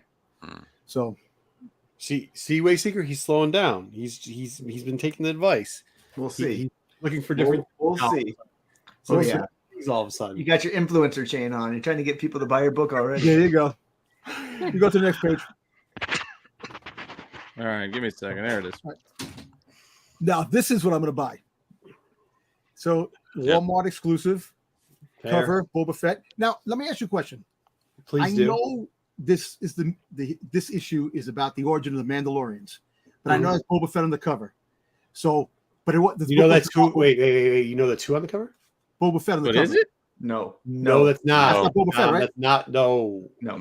No, that's why I was going to ask you. I was going to be confused. No, because you know when you watch The Mandalorian, okay. You know when you saw what's his name, Cobb Vanth. Yeah. Mm-hmm. This is kind of almost the original Cobbish Vanth type thing, but a little bit different. So this is a character that we thought was Boba Fett, and he took the origins of the Mandalorian, but they gave it as Boba Fett, which Funko screwed up. I kind of know that was because they should. Yeah, because they should. You're right. Because I see what you're saying. So they should get the white cover for it. Yeah. Yes. Yeah. Yes. What you're they right. should have did was have issue 42 in there, the cover of that, and have Boba Fett. It is better. Ryan, it's Finchester. Yes, it is. Yeah. Fincher. So there you go. Yeah. It's still cool, but maybe they'll correct it. Who knows? Maybe they won't. But I will buy it because it is Boba Fett. Yeah, you're gonna buy it. Pop of Boba Fett. So I ordered it. Yeah, got two of you. Two of what? Oh, Reuben, and they got Dom. Yeah, doesn't matter. Yeah, they got me. They got me. Yeah. And last but not least, so Funko had the Fright Night Funko thing at Comic-Con, and people got prototypes. This lucky bastard got a Boba Fett prototype at the event. Where's this? I just wanted to show that. Is this? How much did you offer? Did you offer? I actually tried reaching out to. I reached out to people who were like posting this if they knew the person that got this and if the guy was willing to sell. I didn't get any answer. So, but yeah, lucky dude. Yeah. That's it with the toys. And Funko Pops. All right. Well, that's what we have for toys. Before we go on to our next bit, Reuben has something he wants to say before he has to get out of here. Oh, yeah, I have to leave pretty soon. I actually got inspired by JJ's last giveaway, and I gave away the Boba Fett. Yeah, get Boba Fett, and I started thinking about my origins on this channel, about how I started watching, and the reason I started watching is because I was winning giveaways. But the one thing that actually really got me was every giveaway. It was. It was for a while. But the one thing that really got me was one day out of the blue, I got a message from Pete, and he was like, "Hey, I sent you something," and he sent me this book that I didn't have. So with him doing that sealed the deal. I'm forever in this channel. Like, if you guys need me talking, if I'm a fan. So I decided that I wanted to give out something out of my collection. Now, I don't sell. I don't give away stuff at all. So it was hard for me to pick, but I actually picked something. But there is a stipulation. It's not just a wheel that we're going to put everybody's name in. What I've decided to do is I want to get this channel more subscribers. Okay. And I want to do it fairly quickly. Like, I want to get to 3,000 pretty fast. So I'm giving the channel a 6-month deadline, around the time of my birthday, to make 3,000. If we don't make it there, then I'm taking it back. I'm gonna hold on to it, and it's still gonna be mine. So this is out to everybody that's watching right now. If you guys go on their socials and stuff like that, just throw the name out there. It's all great. What I'm gonna give away from my personal collection, I couldn't do a first appearance because, I couldn't do that. But I'm gonna do a Target exclusive second appearance of Ahsoka Tano. Yeah. It's in pretty good shape. It's not the best shape. It's not like a 9.8 or anything. The one I'm keeping is actually in worse shape. You can tell by that corner right there. Yeah, I see that corner. Yeah, but this one right here is the one I'm gonna be giving away. Again, if we make it until April, I'm gonna throw it out there. We'll do a wheel, and we'll send it off. Now, but then we need to create good content for 6 months. I'm not down for that. Yeah, no, it's good to have goals. It's good to have goals. Good to have goals. I got goals. Dude, by the time we get there, I'm gonna be like 30, 40 pounds lighter. And then by the time that's not true. That's not. I am. Every one of these have been worked into my calorie count for the day. I starved myself so I can drink tonight. Okay. I start my rehabilitation at the gym tomorrow, so in 6 months. Let him finish. If we make the 3, then I'm gonna do the same thing to 4. I'll give you 6 months, and I'll do the same thing to 5. I do already have the 5 one in mind. I know what it's going to be. I don't know if between 3 and 4 what it's going to be yet, but I'll tell you right now, the 5 one is the Black Series Luke pilot that was a Celebration exclusive. Oh, nice. Yeah. Shit. By the time we get to 5, I'm probably going to give away half this comic room that I have now.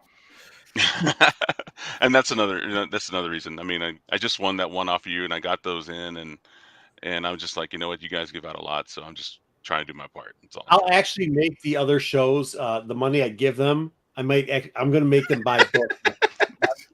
Money. All right. So we'll do that. All right. I do got to dip out, guys. I have an early morning. Okay, we appreciate that. Thank you for doing that for us, man. We really thanks, bud. And you are not just a viewer; you're a crew. Yeah, he's part of the crew, and I wish we could tell some of the stories he's told us while listening to our show before. It's hilarious. Yes, it is amazing, and we appreciate all the support and everything you've helped us out with this channel too. I'm saying that for me and Pete and everybody else who's involved, but we really have. Reuben's been a big part of us. I think he liked Pete more than me, and I think I've rubbed off on him, so that's always good. Either way, or maybe I haven't. Either way, I think you've made yourself a little more amenable. He's warmed up to you a little bit more. Yeah, that's what it is. That's what it is. No, I think he just gave up. Like, oh, he's just going to be here. So, all right. Well, Reuben, we really appreciate it. Thanks again, man, and we appreciate you being on. You can come back next week. I'll try to. Yeah, we're gonna try to twist his arm for one more week. One more week before I have to go back to work. We'll see.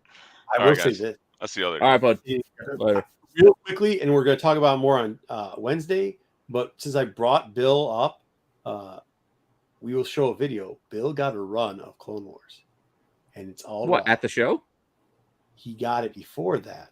And he brought it to the show, and everybody was, "Why don't you buy the 1 instead of buying the book that I bought?" But he also's got the 7. And we will talk about the 7 on Wednesday because we know what 7 is too, right? There's 3 covers. Filoni cover. Yeah, huh? Filoni cover. Yeah. Yep. He only did 3 covers and that was there. And he actually has them all right now. And he's going to Baltimore. So if you're at Baltimore, if you get there before Pete does, you might have a shot of getting at least. Yeah, dude. I'm telling you, not a day goes by I don't look at that one book that got away that I didn't make a stronger play on before. He's got 2 of the 3. He doesn't have the variant for the Filoni variant, but he has 1 and he's got 7. And I'd say 7 maybe. They're both in good condition. 7 might be a little bit high. You probably should negotiate with him on it. But 1, which was it? 7 Wolf? Yeah, it's Wolf. It's Wolf. 8 is the Ventures cover, right? Yeah. Okay. No, is 8? No, 8's. Or is it the other way around? Am I thinking of it? No. Okay. 8's the first appearance, I think. Yeah, it's cameo. Well, we're not doing this. Okay. Yeah. 7 is just the Filoni cover. I don't think there's anything special about 7 other than the cover. It's in there. What? He cameos. Oh, cameo. Oh, I thought we weren't doing it. You just did cameos anymore. So it's just first appearance. I'm not talking about renaming. Let's go to Andor because we got stuff to do. Yeah, let's go to Andor. You got to run this. Sorry. All right. Well, thank you to Reuben for that. We really do appreciate it. And thank you for all. We can do it. We can do it. We're almost at 2,100, so we only got 900 to go. So we got to jump. We're really good. It's actually that's on pace for what we've been doing. So we should be a little bit above what we've been doing. But, it's a little bit above our pace. All right. So here we go. We're doing a little bit of Andor. 6 months will be tight. Episode. Is this the end of the arc? It's a 3-part arc again, right, Wayseeker? Or no? This is what I'm confused. So we're ending the second arc right now. Yep. It is too late to end about Caves. So we go back to the guy who's in charge of we get the guy who's in charge of the planet. He's got a family. He just wants to get out of here. He wants to get us all done. He's put on a lot of weight. We get Weird Eye. Oh, they brought in somebody from off planet to kind of oversee it. He gets weird eyes and creepy uncle that you don't want to run. Uncle Fester? That too. Yeah. And they're talking back and forth about how quick it's going to be. he wants him off the planet. He wants this guy kind of like, hey, either I'm getting off the planet or he's getting off the planet. We do get the Shama coming through. This is one of the people who is leading the. It kind of felt like maybe there was tension to be a death march, right? Wayseeker, this guy was talking shit, right? Oh yeah, he was talking shit. Yeah, all the shit. He gave him all the time. Yeah, and Gordon was just making shit up to so they wouldn't know what he was saying. What was that? Gordon was just mistranslating it so that the Bryan Cranston. But yeah, he was talking shit. Yeah. So we get to see the kid who is. I mean, he is just weird. He's all of a sudden. Jerome, you get everybody you can find. Thank you, Jerome, and thank you. But yeah, so the kid's like the mom's protecting him, and then I got a fever. I don't want to. That made me want to. I don't want to go to school today. The guy who I thought was going to die is out here feeding more spoiled milk to Andor. I assume that's why you cut this out so I can talk about how the milk is sour or tastes of that actually spoiled. But it took me a while to figure out why I knew that kid, but now I know where I know that kid from. That Netflix show was the end of the fucking world. I think it's end called. Of the world. Yeah, where he was like a serial killer, or he was like anyway. He was really good in it. Anyway, keep going. I mean, I just thought this was a really good scene between the two of them. It was a nice scene. Nimic was really trying to be accepting of Andor when everybody else was skeptical, and so he's like trying to find a place for mercenaries within the rebellion. So I thought that was pretty unique in Star Wars. Really? Somebody really that's how you translate that. Not that he was delusional. He's going to die, and he was somehow. I like this guy. No. And he somehow was trying to take reality and turn it into blind faith. No, I don't. That's not how I took it at all. Well, that's how it was. Okay, so here we go. Next up, the march of all the people, and they did say like, "Hey, we put up like bars and casinos." Originally, it was like thousands of people, and now we're down to hundreds of people because we just made it so that the people that were doing the travel or the pilgrimage would not make it. And it showed kind of an interesting side. Like we know the Empire has always been kind of like shitty or whatever, but it's always like enslaving and everything else. And this one, they were like, no, we found an easy way to do it. We just threw beer in front of them and they got lazy and just wouldn't come up the hill anymore. So that's fun. This is where he's talking about and they're drinking their coffee. Could you imagine the smell when they were all here? Like, man, these guys were like rough. Jerk off. I did think he was going to pull out a blaster. What's his name in the background was going to pull out a blaster and shoot him in the head, but he didn't. He just gimmicked. They dressed up in. Andor didn't do a good job hiding his armor, but whatever. So they started talking back and forth. I really did think at this point this guy's going to sell him out to the Empire. I did think, I said it last week. I thought one guy was going to die, and you all love that character. And I thought this guy was the sellout guy. I will say I did think he was a Wheeler right there. So they end up getting their little forcing in there. We're going to be the backup group. This did not seem. This I had a little bit of a problem with because it seemed like with everything else that this wasn't gonna. That there's no way this would have flied. Everything else seems pretty realistic. Why? My question is, if Andor didn't show up, what was their plan? Because they would only have 3. Well, I think that one of the true. That's what I'm saying. Like they would wait. You're one short of a little crew. Like it's going to be noticeable. There's only 3 of you. It would have been. Yeah, that didn't make sense. I think you're right, Pete. That. Okay, that's a valid point. I've got nothing to say about that. Valid point. That's my only problem. In here where they're coming up, I actually thought this is all brilliant. I thought the fact that this was pretty good, but then that he just took a piss, I thought it was perfect. Like that was just amazing. Sorry, I already cut into this one. He's a little too fat. He's like me trying to fit my tuxedo. This is one of my favorite scenes, right? Because earlier in the show with like episode 3, like when they're having the conversation with Lucy or whatever the guy's name, he's like, they're just so fat and they're just so satisfied and they can't imagine anything else. And then you get this Imperial who's like fat, and so it's just a honing back to that episode 3 converation. Yeah, they can't imagine a person like me would just walk right into their house. Yeah, and it's exactly what happens with this fat guy. Yeah. It was very well done. Yeah, because legit, that's what they do. Not to spoil it, they literally walk into their house. She had second thoughts for his I think like the speech where Andor had with her, like, oh, you guys are just playing soldiers. You guys actually have no clue what you're doing. Yeah. it was a good. I mean, what Wayseeker said about the fat thing is everything. Everything that Andor has been saying is coming to fruition here. Then we get this stinky, whatever, screaming and throwing. There's a guy wearing. Walter White gets pissed off. I'm throwing that goddamn gift in the fire. Yeah, I think. Did you notice the guy with the hockey jersey to the right? That's pretty sweet. So that's Canucks fan. Oh, yep. Like, what was her deal? I don't know. She was okay. All of a sudden they get down there. The action started picking up fast. Fast and Furious with it. They seemed. I was almost screaming at the screen like, "What are you idiots doing? Like, move, go faster!" But that was also part of the play with what Andor said before too. With like, "Oh, you think you're prepared, but you're not." I thought they did a brilliant job on all that. And I think it adds to why what's his Lucian or whatever was looking for Andor. He knew he needed somebody who like real world, like you gotta. It's not just ideals, not just ideas. Hey, let's do this. Like, do it. Mm-hmm. Mm-hmm. The actual leader was shit. Okay, fair. I think Andor would have shot him too, but I do like what they did. Why did she not talk again? Did I forget why she doesn't talk? She talks. She talks. She just keeps to herself mainly. Really? Yeah, she doesn't talk a lot. She's one of my favorite characters. But notice what she's wearing right now. We'll see what she's wearing later. Oh, they changed around on her. No, I think there's a reason for it. They're telling something. We'll go.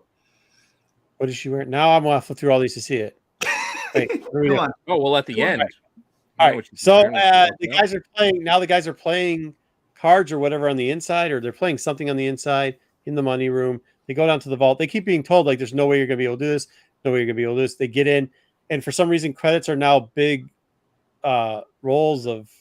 I didn't understand how they're storing the credits, but they were locked in like in a system, and they somehow had to break the system. I was thinking of it as like chips at like a casino, like the coins are kind of like stacked up in a roll. Yeah, it looked like torpedoes either way, but they were also then strapped down on top of everything else. It was very easy because they're like, "We're gonna cut off your hand." I also don't understand why they just didn't start shooting people, right? Like, shoot the guy in charge, shoot everybody. Like, you don't need to leave them there to come back. Well, because they're not really equipped for this. They're not. That's not who they are. They didn't want to shoot anybody. That's why they were taking so slow at the beginning when they're like, "Come on, just do it." Like they didn't want to actually. I think Cinta's that way. Like she'll kill anybody, but like she's the one. Let the two people kill whoever they want, and then either way, so they didn't. And also somehow I don't understand how the guy got in the radio station got the frequency. I love this. No, I like the two. I love this guy's face. Like this right here is the moment to me. Like when he realized. I can just have this whole thing. Like, look at it. This is mine. To me, there's a foreshadowing as he walks in and he just looks and he's just amazed at what's going on here. Yeah. So do you think kind of what Jerome was saying, like, I guess it was the only way you could move it forward that way, but I thought that was a little bit of weak writing, how like the guy randomly just hears the background noise of her and then's like, oh, well, he was probably no. Remember, he has that conversation. He's like, all the comms are down except for the Aldani one. It's really weird. He does say. Oh, no, it's because the eye. And he's like, really? Yeah. So then he goes and he puts in the Aldani. He's listening to the Aldani one because he mentioned earlier. That's the only one that was working. Was the only one that was working. So we got a competent Empire character. Like that's great. We got somebody from the Empire who's actually competent. So yeah. Okay. Now it makes sense because that you never see that. Yeah. And here he is. And then they try talking about. Don't worry about it. Don't worry about it. Power's down. Watch this is crazy. They were moving it. I thought the pacing was fast. It was good. They kept flashing back to them. I love how they went back and forth to that. Just add the suspense. It was really good. The evening sky cut the lights out. All the stars shooting up. It did give the tension of going. And okay, but this is where I start to have a question. He didn't call out the pilots to go.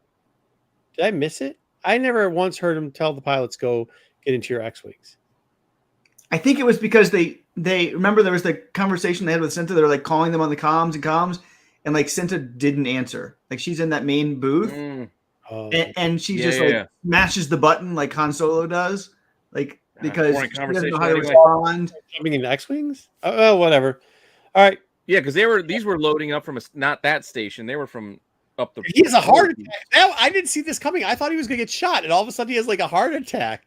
It was kind of great. Bird leads into I know it's just totally awesome. Yeah, which made perfect sense. That the shootout ensues. There's Gorn going down. Everybody that died, I tried to get in here. So like, first one was Gorn, and the other guy dies. So I was surprised at how quick he died. Okay, yeah, I was surprised at how quick Gorn died. Gorn died like, yeah, they wasted no time killing him. But they didn't like nobody mourned for Gorn. Like this guy, people were sad about. Like Gorn dies, they're like, no big deal. Don't care. There's a choke out, and you see him turn towards the kid. Oh, you got the smashing of the kid. I had the smashing of the kid. That was tough, dude. So the kid saves his life, but then the kid gets, as they take off, the kid's all happy, and he gets smashed in between by the money. Like that's just the money. Yeah. Oh, so I took an L earlier and admitted it. So I will also give myself a W for this one. Which you did say it. For all you Force sensitive people who love you Force sensitive, he obviously wasn't. I still thought he was going to come through later. We didn't get to it yet. I still thought he was going to come through. Me too. I thought he was going to make it, and then I realized that he is Cal Kestis. So everybody thought that person on the table was Cal Kestis and was going to show up in the show.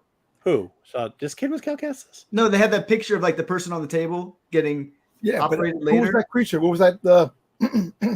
Remember that everybody, you know how he gets operated on the table? Yeah, but everybody thought that picture when they saw it in the trailers was Cal Kestis. Like Cal Kestis. I didn't think so because I never found the rumor site. So so Nimic was Cal Kestis that everybody thought. I remember what I'm talking about. Okay. Yeah. What? You remember the rumors for that? Yeah, I remember, but I didn't say it was Cal Kestis. I can say that. X-Wings were going after them in the thing, and you know what? He was the hero because at the end he was still die.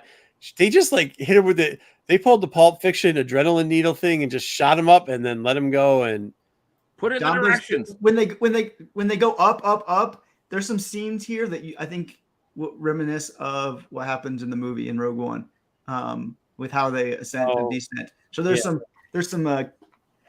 interesting aspects of it. That's super cool. And then you see the next slide. Dom probably blaming Dom. The next slide, what's she wearing? Oh yeah, an imp clothing. Yeah. So what does that mean? She killed the family. Yeah. She killed the family that she was holding hostage and took their clothes and took them out because that's the clothes that they were wearing. I didn't even think of that. Yep. Yeah. She changes the clothes after she kills the family. So this is them, I think, showing that she killed the family and doing it very subtly by changing her clothes into the clothes that they were wearing. Oh, I thought it was just her trying to get out of the building without getting caught. But now that you say that, that makes sense too. That's kind of cool. Now that we know when we saw how she, behaved once the action was down, like, yeah. Because I was wondering too, like, now that makes sense because I was like, yeah, just because she put on the clothes doesn't mean that they're not going to, like, they're going to know that she was the traitor. Yeah, Marv, they set it up. That would fit. God, that was really good. So those little details are what makes this show so great to me. Like, yeah, I agree. I gotta watch this episode. Didn't watch it. So you didn't watch this? Nope. God, we're rooting all for you. That's okay. That's okay. Yeah. So they put him. He's dead. So they take him to the planet. The one guy betray him all. This episode's excellent. Talk Andor into going like, "Hey, look, Andor. Well, we could betray him, but there is actually a stop, and we could try to save this kid. He had faith in you." And he goes, "All right." This is the Cal Kestis. Everybody thought that scene. I don't think so, Jerome. I think she's just. But no, she's just. Sorry, Dom. It's just Nimic. Can't we read it from? Yeah, so that's not Cal Kestis. He tries to save him. This is the guy that talked him into going there. That's the guy who I thought was the traitor, and it turns out he wasn't the traitor I thought he was, but he was still a traitor. I thought he was trying to bait Andor at first. Oh, really? That's what I thought at first. Because I always thought he was a traitor. I was like, oh, this makes perfect sense now. They did it better than I thought. And he tries to talk Andor into taking the money. But yeah, leaving the kid and leaving the rebellion altogether. One second. Let me say something. So this character, which would be really cool if it's true or not, I don't know. But this character did an interview for The Ringer, the one that was the traitor, and he said in this scene he was holding Greedo's gun. Yeah, I heard something like that. The Greedo's gun. in the thing, so is this a who shoots first thing and way that it goes on or not? Just a little fun thing. Huh. Well, okay, so Andor shoots first. So Andor shoots first. Killed him, and it was cool. That was a great scene. But yeah, that was a fun thing about the Ringer. Also great. I like how they just didn't let it go, right? I didn't like how they just kind of nobody said that. Okay, cool, he was a bad guy or whatever. He comes in, they think he killed him, and he's gonna kill them. He's like, I'm not gonna kill you, by the way, explains the whole thing. What happened? No. I just want my 200,000 and I'm buying this guy's ship and I'm out. Yeah. Tells him what he wants, tells him why he wants to go home. Gets his wait, what was this? What was the note? So this is she said before you go. Oh yeah, Mimic wanted you to have the manifesto, and so you guys like that sorry kid Mimic, dude. This is the manifesto is what's going to draw him in. This is what's going to turn him key. Mimic was such a he was such a pure-hearted person that was trying to see everybody for the. He was a believer. He was a believer. No, Mimic was delusional, and he somehow looked at the reality of life. He shouldn't even have been there for that fact of the matter. He wasn't good enough to get it done. And by the way, if he would have, he would have jumped out. He was a believer. Something needs to be done. This is what we need to do. Maybe it doesn't mean they should. There's a lot of people that believe crazy shit. That guy is crazy. He believed in what they're doing. Irresponsible of this entire crew to even have that poor kid with them, okay? Hey, he would have made it out fine if he just didn't happen to be laying down between the stacks of cash. I'm hanging that death on Lucius. I'm hanging that death on Cassian. I'm hanging it on everybody. He shouldn't have been there. All right, next. So he got the little book. So now it's the next journal. They have a meeting of what happened. Staff meeting. Everybody. Everybody come in. We'll have pizza and ice cream afterwards. So I thought. The only thing I'm disappointed about this arc is we didn't get a little bit of maybe even a little bit more teaser on her arc, and then I was like, well, now I don't even care about her anymore again. So, and apparently nobody in the Senate did either because they all left. Yeah, we never got that dinner. We never got the dinner. So what the hell? He is joyous as joyous could be, and that's the end of the episode. With no, how did they not hear him? I think they did. I don't think he cared. To the other room. There's no door, and he's ha ha ha ha. Like, dude, this is not private quarters. They can still hear you. Yeah, but he could turn around and say, "Yeah, it's funny. What's so funny?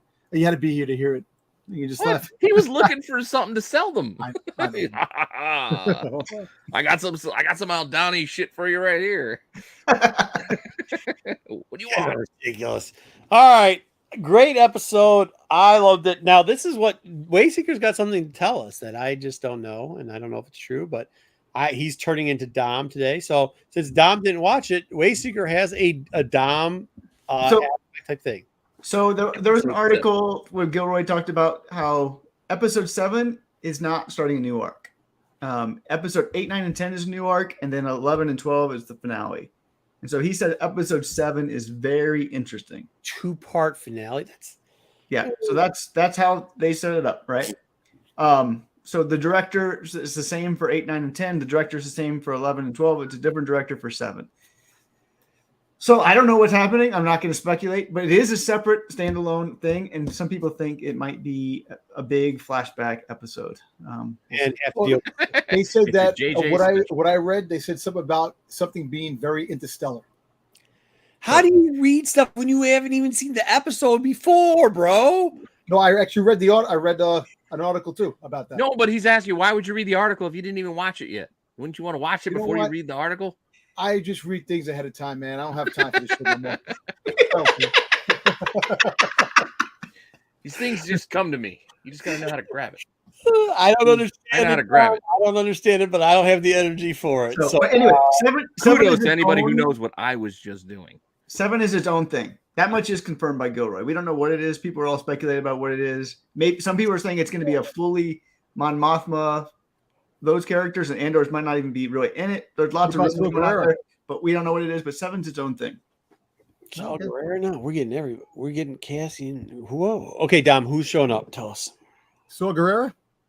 Who else? I don't know, man. Tarkin? Who He's gonna keep pushing till you say Thrawn. I wish Thrawn. It'd be awesome if Thrawn. Boba Fett. How far long do we have to go before we get to Boba Fett? Oh man, Bounty Hunter pretty episode. far. We'll probably get to Maul before we get to Boba. Bounty Hunter episode. All right. I mean, it hasn't. Okay. I don't have. Let's. Okay. What else? Let's move on before I start going. Crimson Well, Dawn? it's if we want to do it or not. We have that. We can run through it quickly. We have to do it. Let's get it out of here. Well, I know JJ wanted to do it, and didn't Reuben want to do it? And we don't have either of them. Yeah, we'll figure out something else they want to do next. I mean, we could do it. Go ahead. You just like we do it on Wednesdays. You start picking shit, and I'll start ranking them then. No, what is this? What even is this? All right, so this was JJ's I think idea, and we ran with it. So in light of Andor, we looked at characters who are dead in Star Wars. Would you like to see them get a prequel TV show? Yeah. So your level of how much you want to see. Oh, this is a really no. We shouldn't do this. This is a real dope. Why didn't we do this before? This is a real dope one. This is a real dope tier list. Yeah, I know it could be fun. That's why we're gonna do it. Okay. But I thought we had. Chat, should we do the tier list or should we wait for JJ? I don't care actually. I think we should wait for. Why does everybody want Keanu Reeves? I don't understand what this is. I don't either. It's just like when Don was talking about Harrison Ford as Thunderbolt Roll. I don't want Harrison Ford in the Marvel universe. He just needs to go home. Another freaking genre he's gonna hate. That's what I'm saying. He just needs to go home and retire. I don't want him coming in and just. When has Harrison half-assing it. ever said anything but positive things about Star Wars? He does not hate Star Wars. That's a misnomer. Yeah. It was a quote taking out of context. Yeah, saying no matter what, I don't understand it, but I respect it. And the whole fact is that the Han Solo character is what he wanted. That he said that his time is done. That's it. That was the whole thing about. No. The thing he said was he thought because they didn't let him know, Luke, I am your father. Harrison Ford, by the way, pretty much was directing a lot of the actors in the first 2 episodes, and he was not privy to that portion. So what Harrison Ford said was that a big person had to die. What Marv said. Yes. And he felt that Han Solo would have been that character to die, not knowing the fact that it was going to release the father thing. I don't want this either. And I like Keanu Reeves. I'm a big fan of John Wick, but I want to see more John Wick. Oh, bro, not in Star Wars. I don't want him. That's what I'm saying. That's exactly what I'm saying. Me and John Wick are it, but we're not doing that. No, there's certain things I don't need. I don't need it. Like, it's okay. Yeah, that's the truth. Dude, we don't need that type of Best stuff. for the character. Maybe. You can say that. And then you can go back and watch K-19 The Widowmaker and wonder why he was the only one doing a shitty Russian accent while everybody else had English accents or American accents throughout the whole movie. But somehow Harrison was trying to fumble through his Russian accent. That's how he's saying. He's saying he thinks Harrison just wants the best for the character Han Solo, which is I believe that's a true statement. Okay. Oh, for Han Solo. All I'm saying is I just didn't need him in the MCU. They said that when he did the Force, when he did the Rise of Skywalker, that when he took that part to play Han, he was on something. He took it and wasn't in his right state of mind. Dude, he's like 80. I know him as well. Yeah, I don't know. Well, I mean, I think they all knew it that when they took the last trilogy, they had told all 3 of them they were going to die off. That was the part before they. Well, that's actually what I didn't understand about. What's his name played Luke? I didn't understand some of his comments because he was told ahead of time that like they were killing him off. Like before they signed him up for it, they had, and then like you have to know they're killing you off, bro. But I think the problem he had, I think he probably hoped that he would be dying more heroically. It would be more of a heroic story the whole time. Least talented actor through that original trilogy was saying that he didn't get enough acting seat. Like, no offense, but like there's some big bangers there, and your claim to fame is being the voice of Joker. So I don't know. No, that's not right, Wayseeker. No, I just think I just don't want to. I like Mark Hamill. I like them all. They're great. Man. There's no reason to be like, oh man, you're the least talented. They're all great. Yeah, you're right. Yeah, you're right. Fair enough, Wayseeker. Fair enough. Even though he was the least talented, I shouldn't have brought up that he was the least talented. Okay, I understand how that goes. Okay, very good. Do you see anniversary episode? Harrison was just a carpenter who played Bob Falfa in American Graffiti. Yeah, he got lucky because the person that was supposed to play Han Solo didn't show up, and he was a stand-in and got the part. Oh. Wait, do you remember when SNL did all those things? They had like Christopher Walken as Han Solo. Like, yeah, good shit. Sticks brought up a good point, Pete. Full-time Tales from the Dark Side coming over to Renovision. The anniversary of that is only on Renovision. Then the tagline only on Renovision is coming up. Is it? It is. It's been that long? Wow. Yeah, because remember, it was all about them taking the money that they were supposed to pay some other people. And all I know is they still don't know how to make fucking subcategories or things for their own shows. It's just like they're still, the comic book women's still there. Tales of the Dark Side. Dollar Bin Digging is still there if you want to go and look. That's an interesting. Well, I don't. So I haven't. But none of the new shows have any categories. So I would have known. If you guys want to see more comic shop talk or any videotape shows, you can't because they don't know how to make a subcategory for it. So we kicking the tier list for another week? Is that what's going on? Yeah, let's just kick it. I think we should. I'm tired, man. Honestly, this kind of was a whole. I will give you a little bit of a preview. There is people getting arrested. I'm sorry, Matt Damon. We'll see you next week. Yeah, there's all types of stuff going on. So I am exhausted. We all got to work. People tomorrow. can't act in comic like the same thing with Comic Con, New York Comic Con. There were fights, people stealing stuff. I don't understand it's just disgusting side of the shit that's going on. The guy that stole it in Chicago. Once again, this ain't Chicago. This is Detroit. He ain't gonna be stealing nothing else from here. He's got a new tattoo. Let's put it that way. So it's gonna go that way. We're gonna have Dub will be on with us. We'll cover some of that stuff. We're gonna have some very interesting conversations because there was a very interesting conversation on there. We're gonna tell you about the different flows to what was going on because this show had happened a year ago and then it was a split show. So there definitely was a different thing going on the ground, a different feel, just a change. What, Motor City? You're talking, yeah, Motor City. We'll talk all about that. We'll cover everything about it. We'll talk to you about some of the books. I'll get some of the. There you go, Ryan. Thank you, Ryan. All Ryan's all Don said something, and he is, but it's okay. I am too. I am. I really am. It was actually kind of stressful.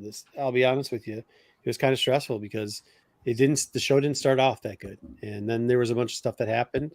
I actually don't think I'm going to get into it, to be honest. I'm going to talk to Pete about it, but there's some stuff that happened maybe with a certain bodyguard for an artist. And I don't think we didn't touch on it before. And I don't think I think we're going to stay above We don't have to.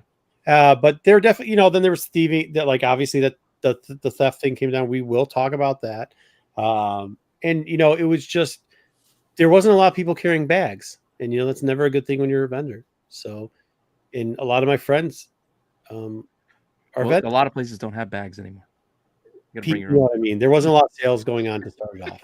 And I know what you're saying. It was kind of tough for your friends to not be having good shows.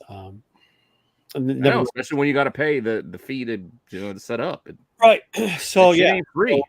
AOA, yeah, I know you were kind of saying it as a joke, but yeah, I'm really tired because that does not sit on me well. The market itself doesn't, but we will get into that and talk about that. I do want to say this, especially to the people that are here right now and Reuben's gone, but for all the guys that did help out with this show, if it was not for these three here, the show wouldn't have happened because I did not have time to do this show. So I want to thank them, especially for this week, and JJ, who is not here. Because you guys did a lot behind the scenes. Even though JJ didn't show, he still put into work and threw some stuff out there. There was even if he did troll us in the news. What you should do. We didn't forget. To whoever my vehicle, I'm not mad about it, right? But leave a note, dude. I don't. Yeah, what was that? I only saw that late again because I had shit to do. Okay, I will tell this part of it, but we'll probably tell it more later. So what I was saying, I was walking out the show. They were going to bring the truck to pick up all the stuff. And I was like, guys, I have to go. Could you just finish it up? I'm coming out. And I go to my car. Now I parked the truck. Do you want me to show it? I could show it if you want to. But I parked the truck so there's not a parking spot to the left of the truck. And people had been parking there all day, double parking there, which they should have done. And then to the right, I left enough room because I parked tight on that line over there so that anybody could pull in and pull out. Apparently, when somebody pulled out, or maybe pulled in because part of the panel was, I had to throw it back on. They came by and they added white racing stripes to my truck. Like I said, I can show it if you want me to. Yeah, I don't think there's a license or anything. No, there isn't. But I still, So there, as you can see, that one part's bashed in there by where the door lining is. That left part there of the quarter panel was popped up. I actually took a soft hammer and pushed it back in. Yeah, dude, that's still at least 3 parts. That's the door, that's the little wheel well thing, and they hit it good. Frame. I think like they got stuck on it and then probably went forward and then came back and yanked the parts off on the back. And I mean, look, that we've talked about that truck before. It's not exactly like a new truck. It's not exactly like I bought the truck so I could work on it, so I could try to figure out how to be a little bit of, mechanically inclined. So like people are like, oh man, I'd be pissed. And I was like, no, I'm not mad about it. I was kind of disappointed that somebody wouldn't be like, yo, hit your vehicle. Sorry. Also too, I think that's kind of the topic we're going to do on Wednesday is like, we're doing this as a comic book industry because that's what it was. It was in the parking with dealers and stuff. So that means a dealer or a celeb or a artist, that's whose vehicle hit me and tore my shit up and didn't leave a note. So like, at what point is it we stop blaming other people and we start saying we can't have nice things because we keep doing this to ourselves? Yeah. And that's it. So I think we're going to change around. We had a different plan for Wednesday, but I think that's what we're going to do. I think you're going to see it. And if you think it's clickbaity, maybe it is. But I think our thing is when the comic community, when are we going to stop doing this to ourselves? And we'll still do a tier list. Don't worry. We're still going to do a tier list. It's going to be still Halloween themed. Neil Adams is, I don't think it was Neil Adams. You need to do a tier list from all the best movie theaters in Michigan because clearly you've seen movies in all of them, Margo. So you can get into the Where's best the best one to find a cuddle buddy who will nap on your shoulder? That's the Phoenix. That's the Phoenix. It's off of Grand River. Yeah, just west of. Where's the best one to get results for your clipboard? Where's the best supermarket to get a pickle drop on your foot? Down the street. What? That was my favorite part of Wednesday night. Oh, I saw this movie in this theater. I saw that one in that theater. Like, who gives a shit what theater you saw it in? But that was really funny. You don't care what theater I saw it in? No. I don't care that you don't care about that. It was my show. I can tell you where I saw it. So, yeah, that's my plug for Wednesday night show. If you want to know all the theaters in Michigan, there's not all of them. I don't. Right on the east side. Do you not feel? Do you go to the same theater all times, Singer? Yeah. You don't go to any, you always go to the exact same movie theater. Unless the movie's not showing there. There's like 2 theaters. And I'll go to 1 or 2. That's it. I used to go to the same theater. Now I gotten lazy and I'll just go to the one closer because, But like, why are you driving to any other theater? What are you doing? You're going to go for it's the same movie. Or the hot dog? Or what's your reason to go to a different theater? You've seen the show. Do you think I eat? And the movie theater I go to, South Street Seaport. So then why are you kidding? The reclining seats and the individual booths where you have 2 people sitting there and they have it. It's like a own private little booth. They have the speakers on the side where you can hear the movie and you don't get bothered by the people in the back. They serve drinks and food. It's really good. Steranko. Yeah, I went to a spot in Brooklyn that did that served the drinks and food. That was kind of cool. Maybe it's just different. Like when Dub was on, I said, hey, are you going to this one? Because like out here, it's just it's different. I can't explain it, but like you go to see certain, that it's not going to, because I don't like full theaters. That in certain areas, things are going to play better. Some of it's because of the time. See, I go to this theater for kids movies. I go to this theater for Marvel movies. My Star Wars I handle over here. Yeah. If I want to see that Oscar-worthy indie type stuff, I go to this joint over here. If you want to go see that, there's like 3 theaters. It's going to be packed, and the people are going to be snotting out. No, you can't go that. I don't.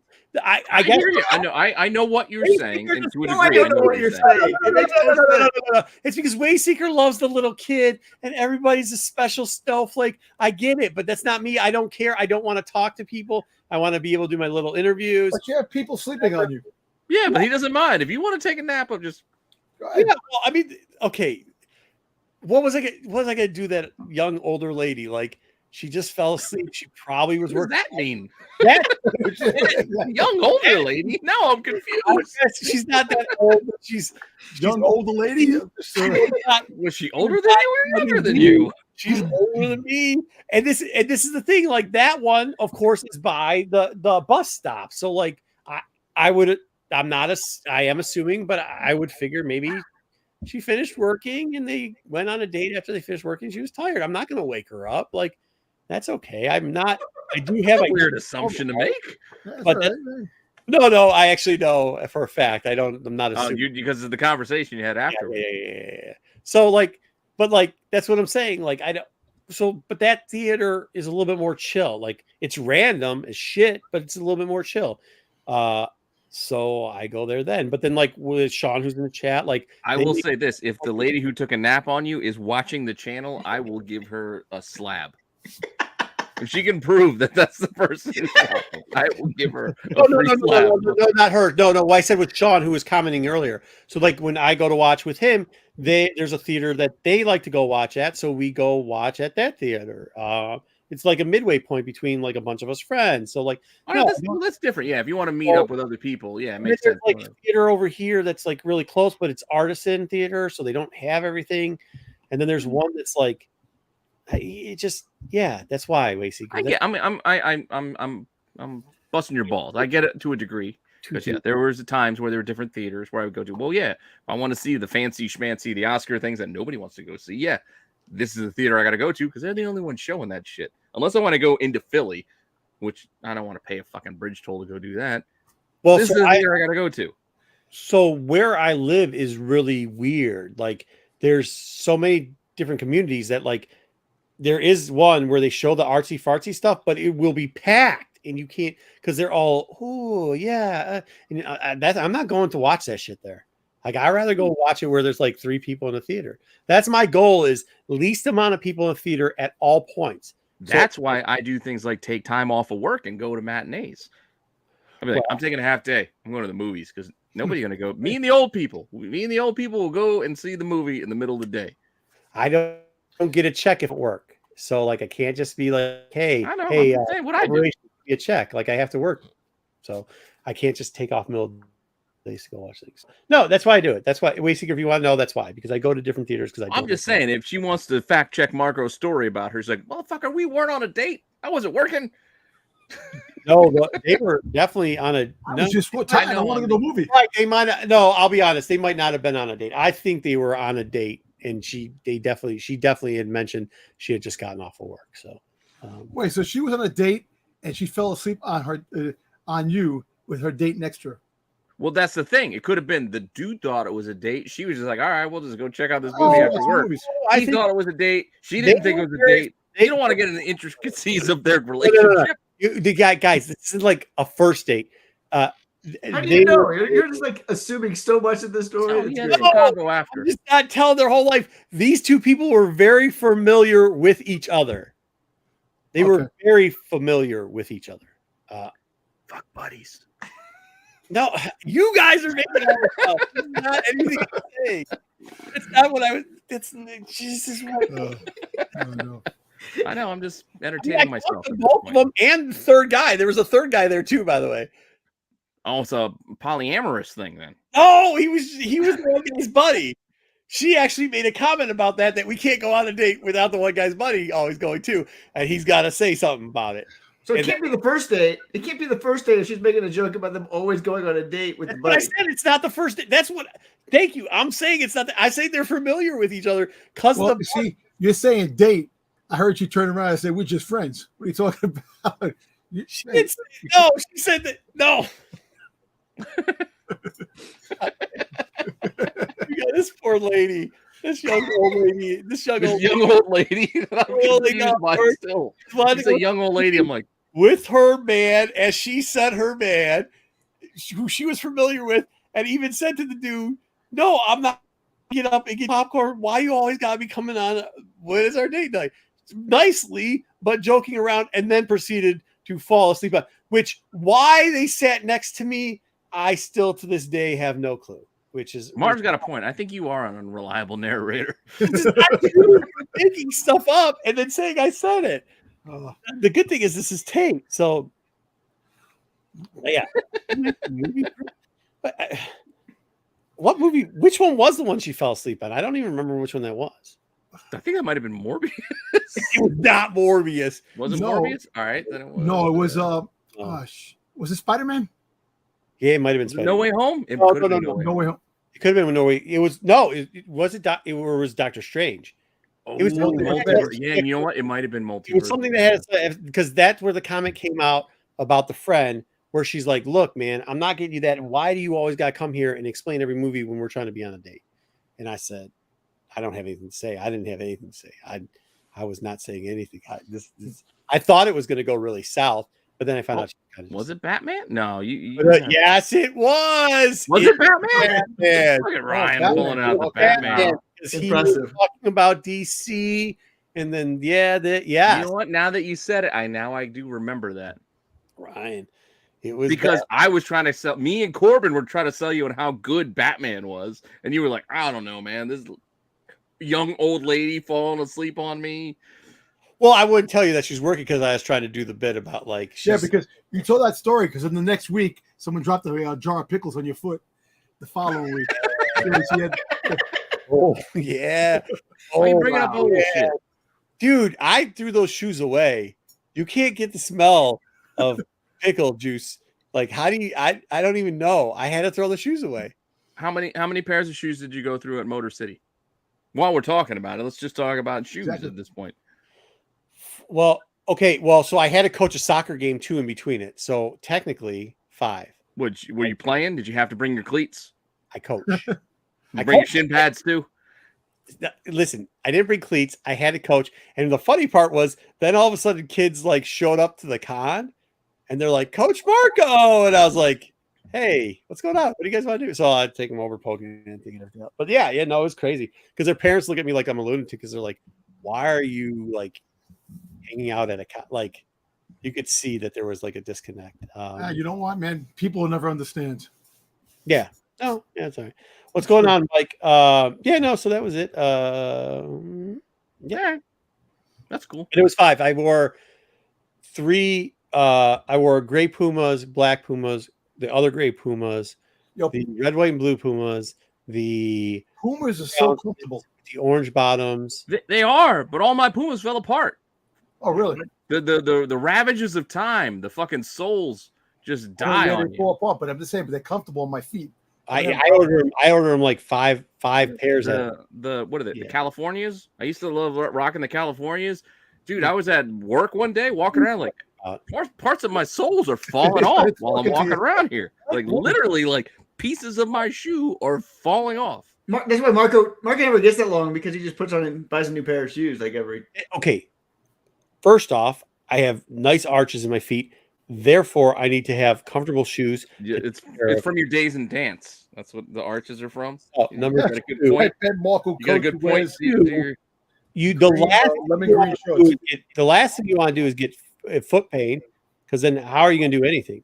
All right, so take care of your feet. I'm just busting your balls about the arch because my wife busting my balls about the arch and the point and all that stuff. It's not a shoe. When you wear out a shoe, do not wear worn out shoes. That's not good. Don't do it. I do it all the time. Get one pair of shoes every 2 years. That's what I get. That's it. Good I just bought some new Nikes. I just hate. Today. Not today. But how many? If that's what you do with shoes, I hate to say it. It's gross, but I'm worried for your underwear situation too because I'm willing to hold it in sync. No. It's like no.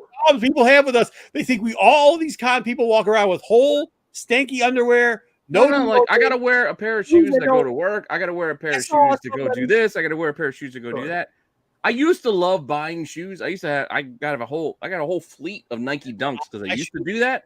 But I can't do that shit anymore. I can't be dropping money on stupid sneakers. You guys are you're pushing out here saying this is not my thing. My thing is literally about the health of my feet. That's it. It has nothing to do with anything else. It is that I walk on con floors that are concrete. I hear it. Well, I get that. I get that. I don't do anything where I am on my feet for that long where that's a problem. Yeah. That's partly why I have this, because I'm sitting most of the time. Tom, how many pairs of shoes did you wear at NYCC? Well, me? One pair. Yeah, one pair. One pair. Actually, I wore shoes. I had suit jackets. You were like all dapper. I was wearing sports jackets, and I think I wore sneakers the last day. I don't like. I'm on shoes all day because I work security, so I'm always wearing shoes. But sometimes the cons, I want to dress a little bit different than just wearing. You want to wear flip flops? And see, I don't wear flip flops and socks. I can tell you that. No, people do.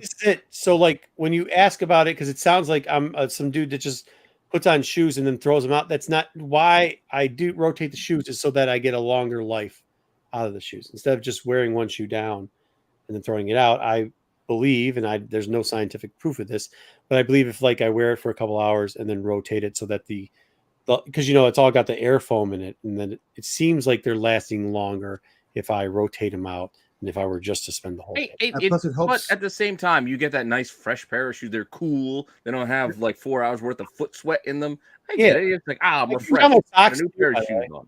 I change out my socks too. It's not like I'm not a shoe guy. Like they're not cool shoes. They're the most generic shit you can see. I mean, I do have some that are like they look kind of cool. Like maybe I don't know. Like they're mainly just gray. There's nothing special about them. Some are new. I kind of gave up buying like the really cool shoes. The individual toes. By the way, I might have to do an update of. I definitely have a picture of barefoot. Oh my god, barefoot walking on con floors. I got one. One. And it walk on his tiny baby feet. Okay, I'll tell you this episode. I'm just imagining that person going to the restroom. Like, yeah. It's like when you go to the gym. You take a shower. You wear a pair of sandals in the shower because I don't step barefoot. Sure. Oh no, you have to. Yeah, definitely because you don't know about. I always walk barefoot all the time. That's like the college shower. You got shoes on. Right? What are you talking about? How you wash your feet? You got shoes on? Hell no. When I go shower, no, I'll take your shoes off. You don't wear sandals? No. Do you using a goddamn dorm shower? Well, maybe it's I guess the. No, I didn't. Well, we had. Maybe it's the state school worry, but you don't do that shit. It was a 2-dorm shared bathroom, not a community shower. Right. Yeah, it's a little better, but you still got to wash that thing pretty. I know regularly. Yeah, fungus. No, you just people you get just fungus. Slides. Put infections. We had a friend who caught something on his feet, and anything his feet touched, like he would try to hide his feet because they smelled so bad under blankets, but then you'd have to like throw the blankets away, like because it smelled so bad. Yeah. And that's our PSA. Wear your shower. PSA, and no one's half the battle. G.I. Joe. You think flip flops? Time out. You think flip flops are going to save some bacteria that splashing water is flushing all over anyway? No, but standing on the friggin' thing. It'll give you some level of protection. It is. Something. That's like the people that put like 80 pounds of toilet paper down on a toilet seat and don't realize that when they're flushing that the shit hits them back in the, I mean? Which I don't understand is when I'm at work, I have the disinfected the cleaner. I clean the toilet before I do anything, and inside, I see people just going in there. They put the paper down on top and they sit. I'm like, dude, people are peeing on the damn toilet seat. They're not cleaning it. You guys are disgusting. So just imagine what they do at home. I don't want to imagine what people do at home. No, I won't. I don't want to imagine either. But I am a big proponent of like. Learn how to use fucking. God damn it! We could have done the tier list in the time we've been covering on restroom habits.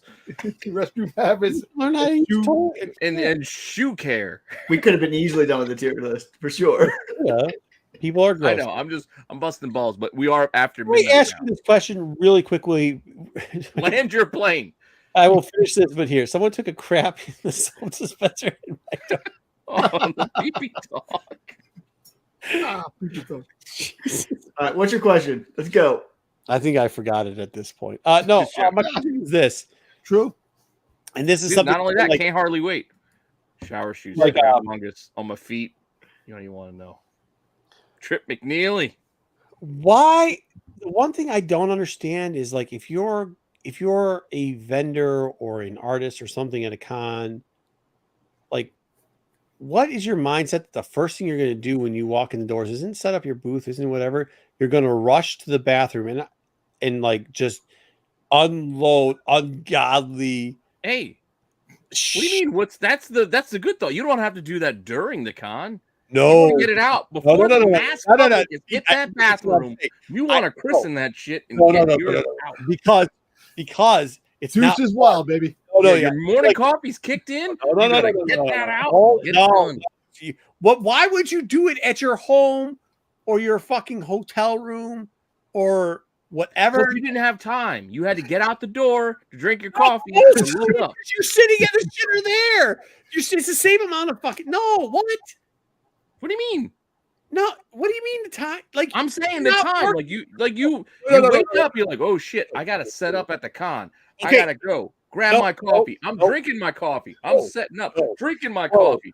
No, it's that time. No, that's not how this works. That is not how this works. That is not the first thing that happens when you walk in the con. If you were the first person in the con door, the next thing that happens is while you're walking to your every single day, while you're walking there, about the same 40 people, all first thing they do is go directly to the shitters. And God forbid, because they've been waiting in that line probably for a few hours. No, you literally park your vehicle and whoop, and you walk right. Some people have to go after they drive in. It's like you never know. Yeah, they drove a long way, baby. Nature calls. They can't. Some of them walked out from the hotel room. But you don't know who this person is. It's one person. You don't know who it is. Yes, it's not one. No, you're missing this. And yes, I do. I know every vendor. Maybe some people like it. I like toilet conversations. I like talking to people while I poop. Nobody else can use any three of the public bathrooms because all 40 of you have emerged on them within the first 5 minutes and have created this.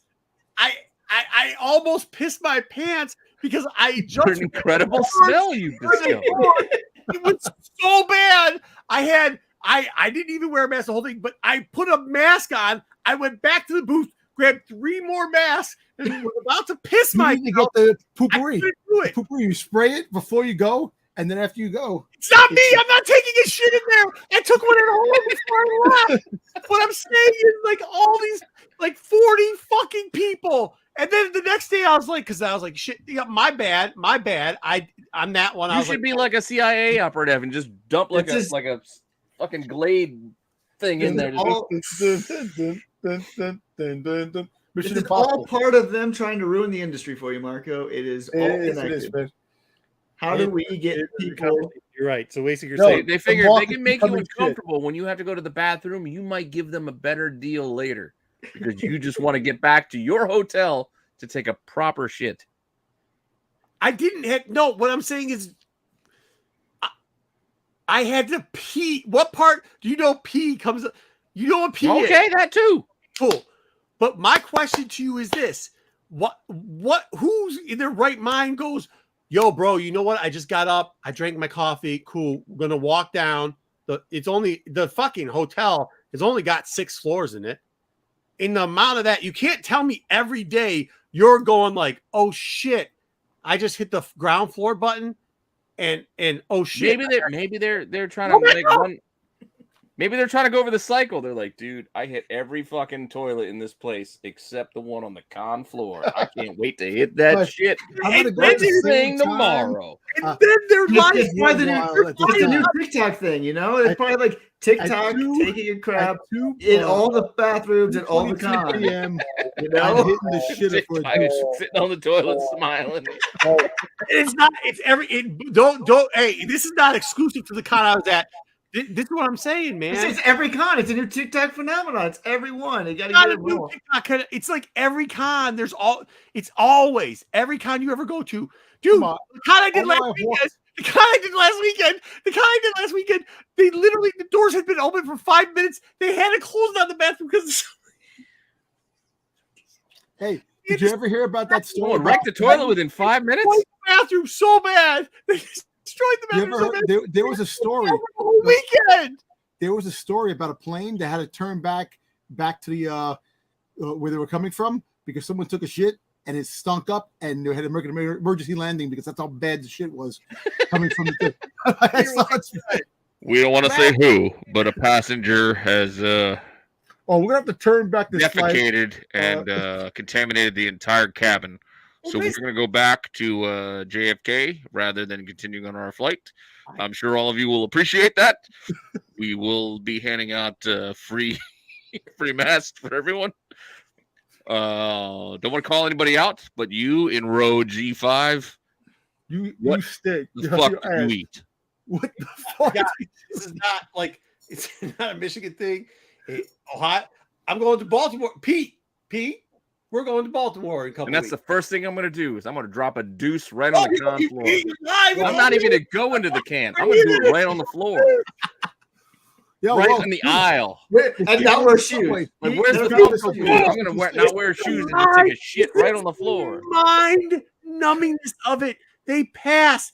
By the way, you pass 4 hotel bathrooms on the way to get to the front door. I'm going to wear a cosplay costume so you won't even see me doing it. Just drop it. And shit.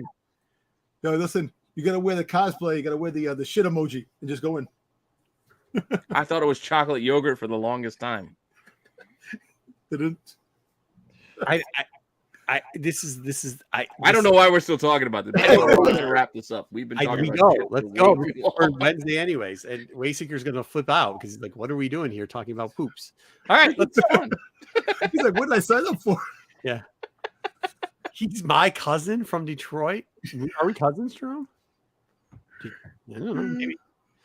Maybe. I mean, it is what it is. Let's get out of here. I do not understand. I don't know. Listen, before we go, okay. Next time you're in bed with your wife's significant other, pull the cover over her head, fart. Do not end the story. What? Right now, off screen, punch him. If he does that, you tell me. If he does, I'll punch him the next time I see him. If he does that, do not do that. God damn it, Voltron fell. You made me drop my Voltron. Shit. Okay, he lost 2 of his appendages. Pete, I gotta put them back together. Hey, thank the chat. Thank you, chat, for staying along. We appreciate everybody. Thank you for shit talk. We appreciate it. Reuben, something. Appreciate everybody that worked on the show. We'll catch you live. Make sure you're checking out all the other great content here on Reddit. Yeah, check out giveaway announcement tomorrow. Chasing Ghosts on Tuesday. Come back on Wednesday for the next live show. All fucked up. The whole fucking goddamn Voltron fell. Get out of here, dude. Oh boy. All right, later.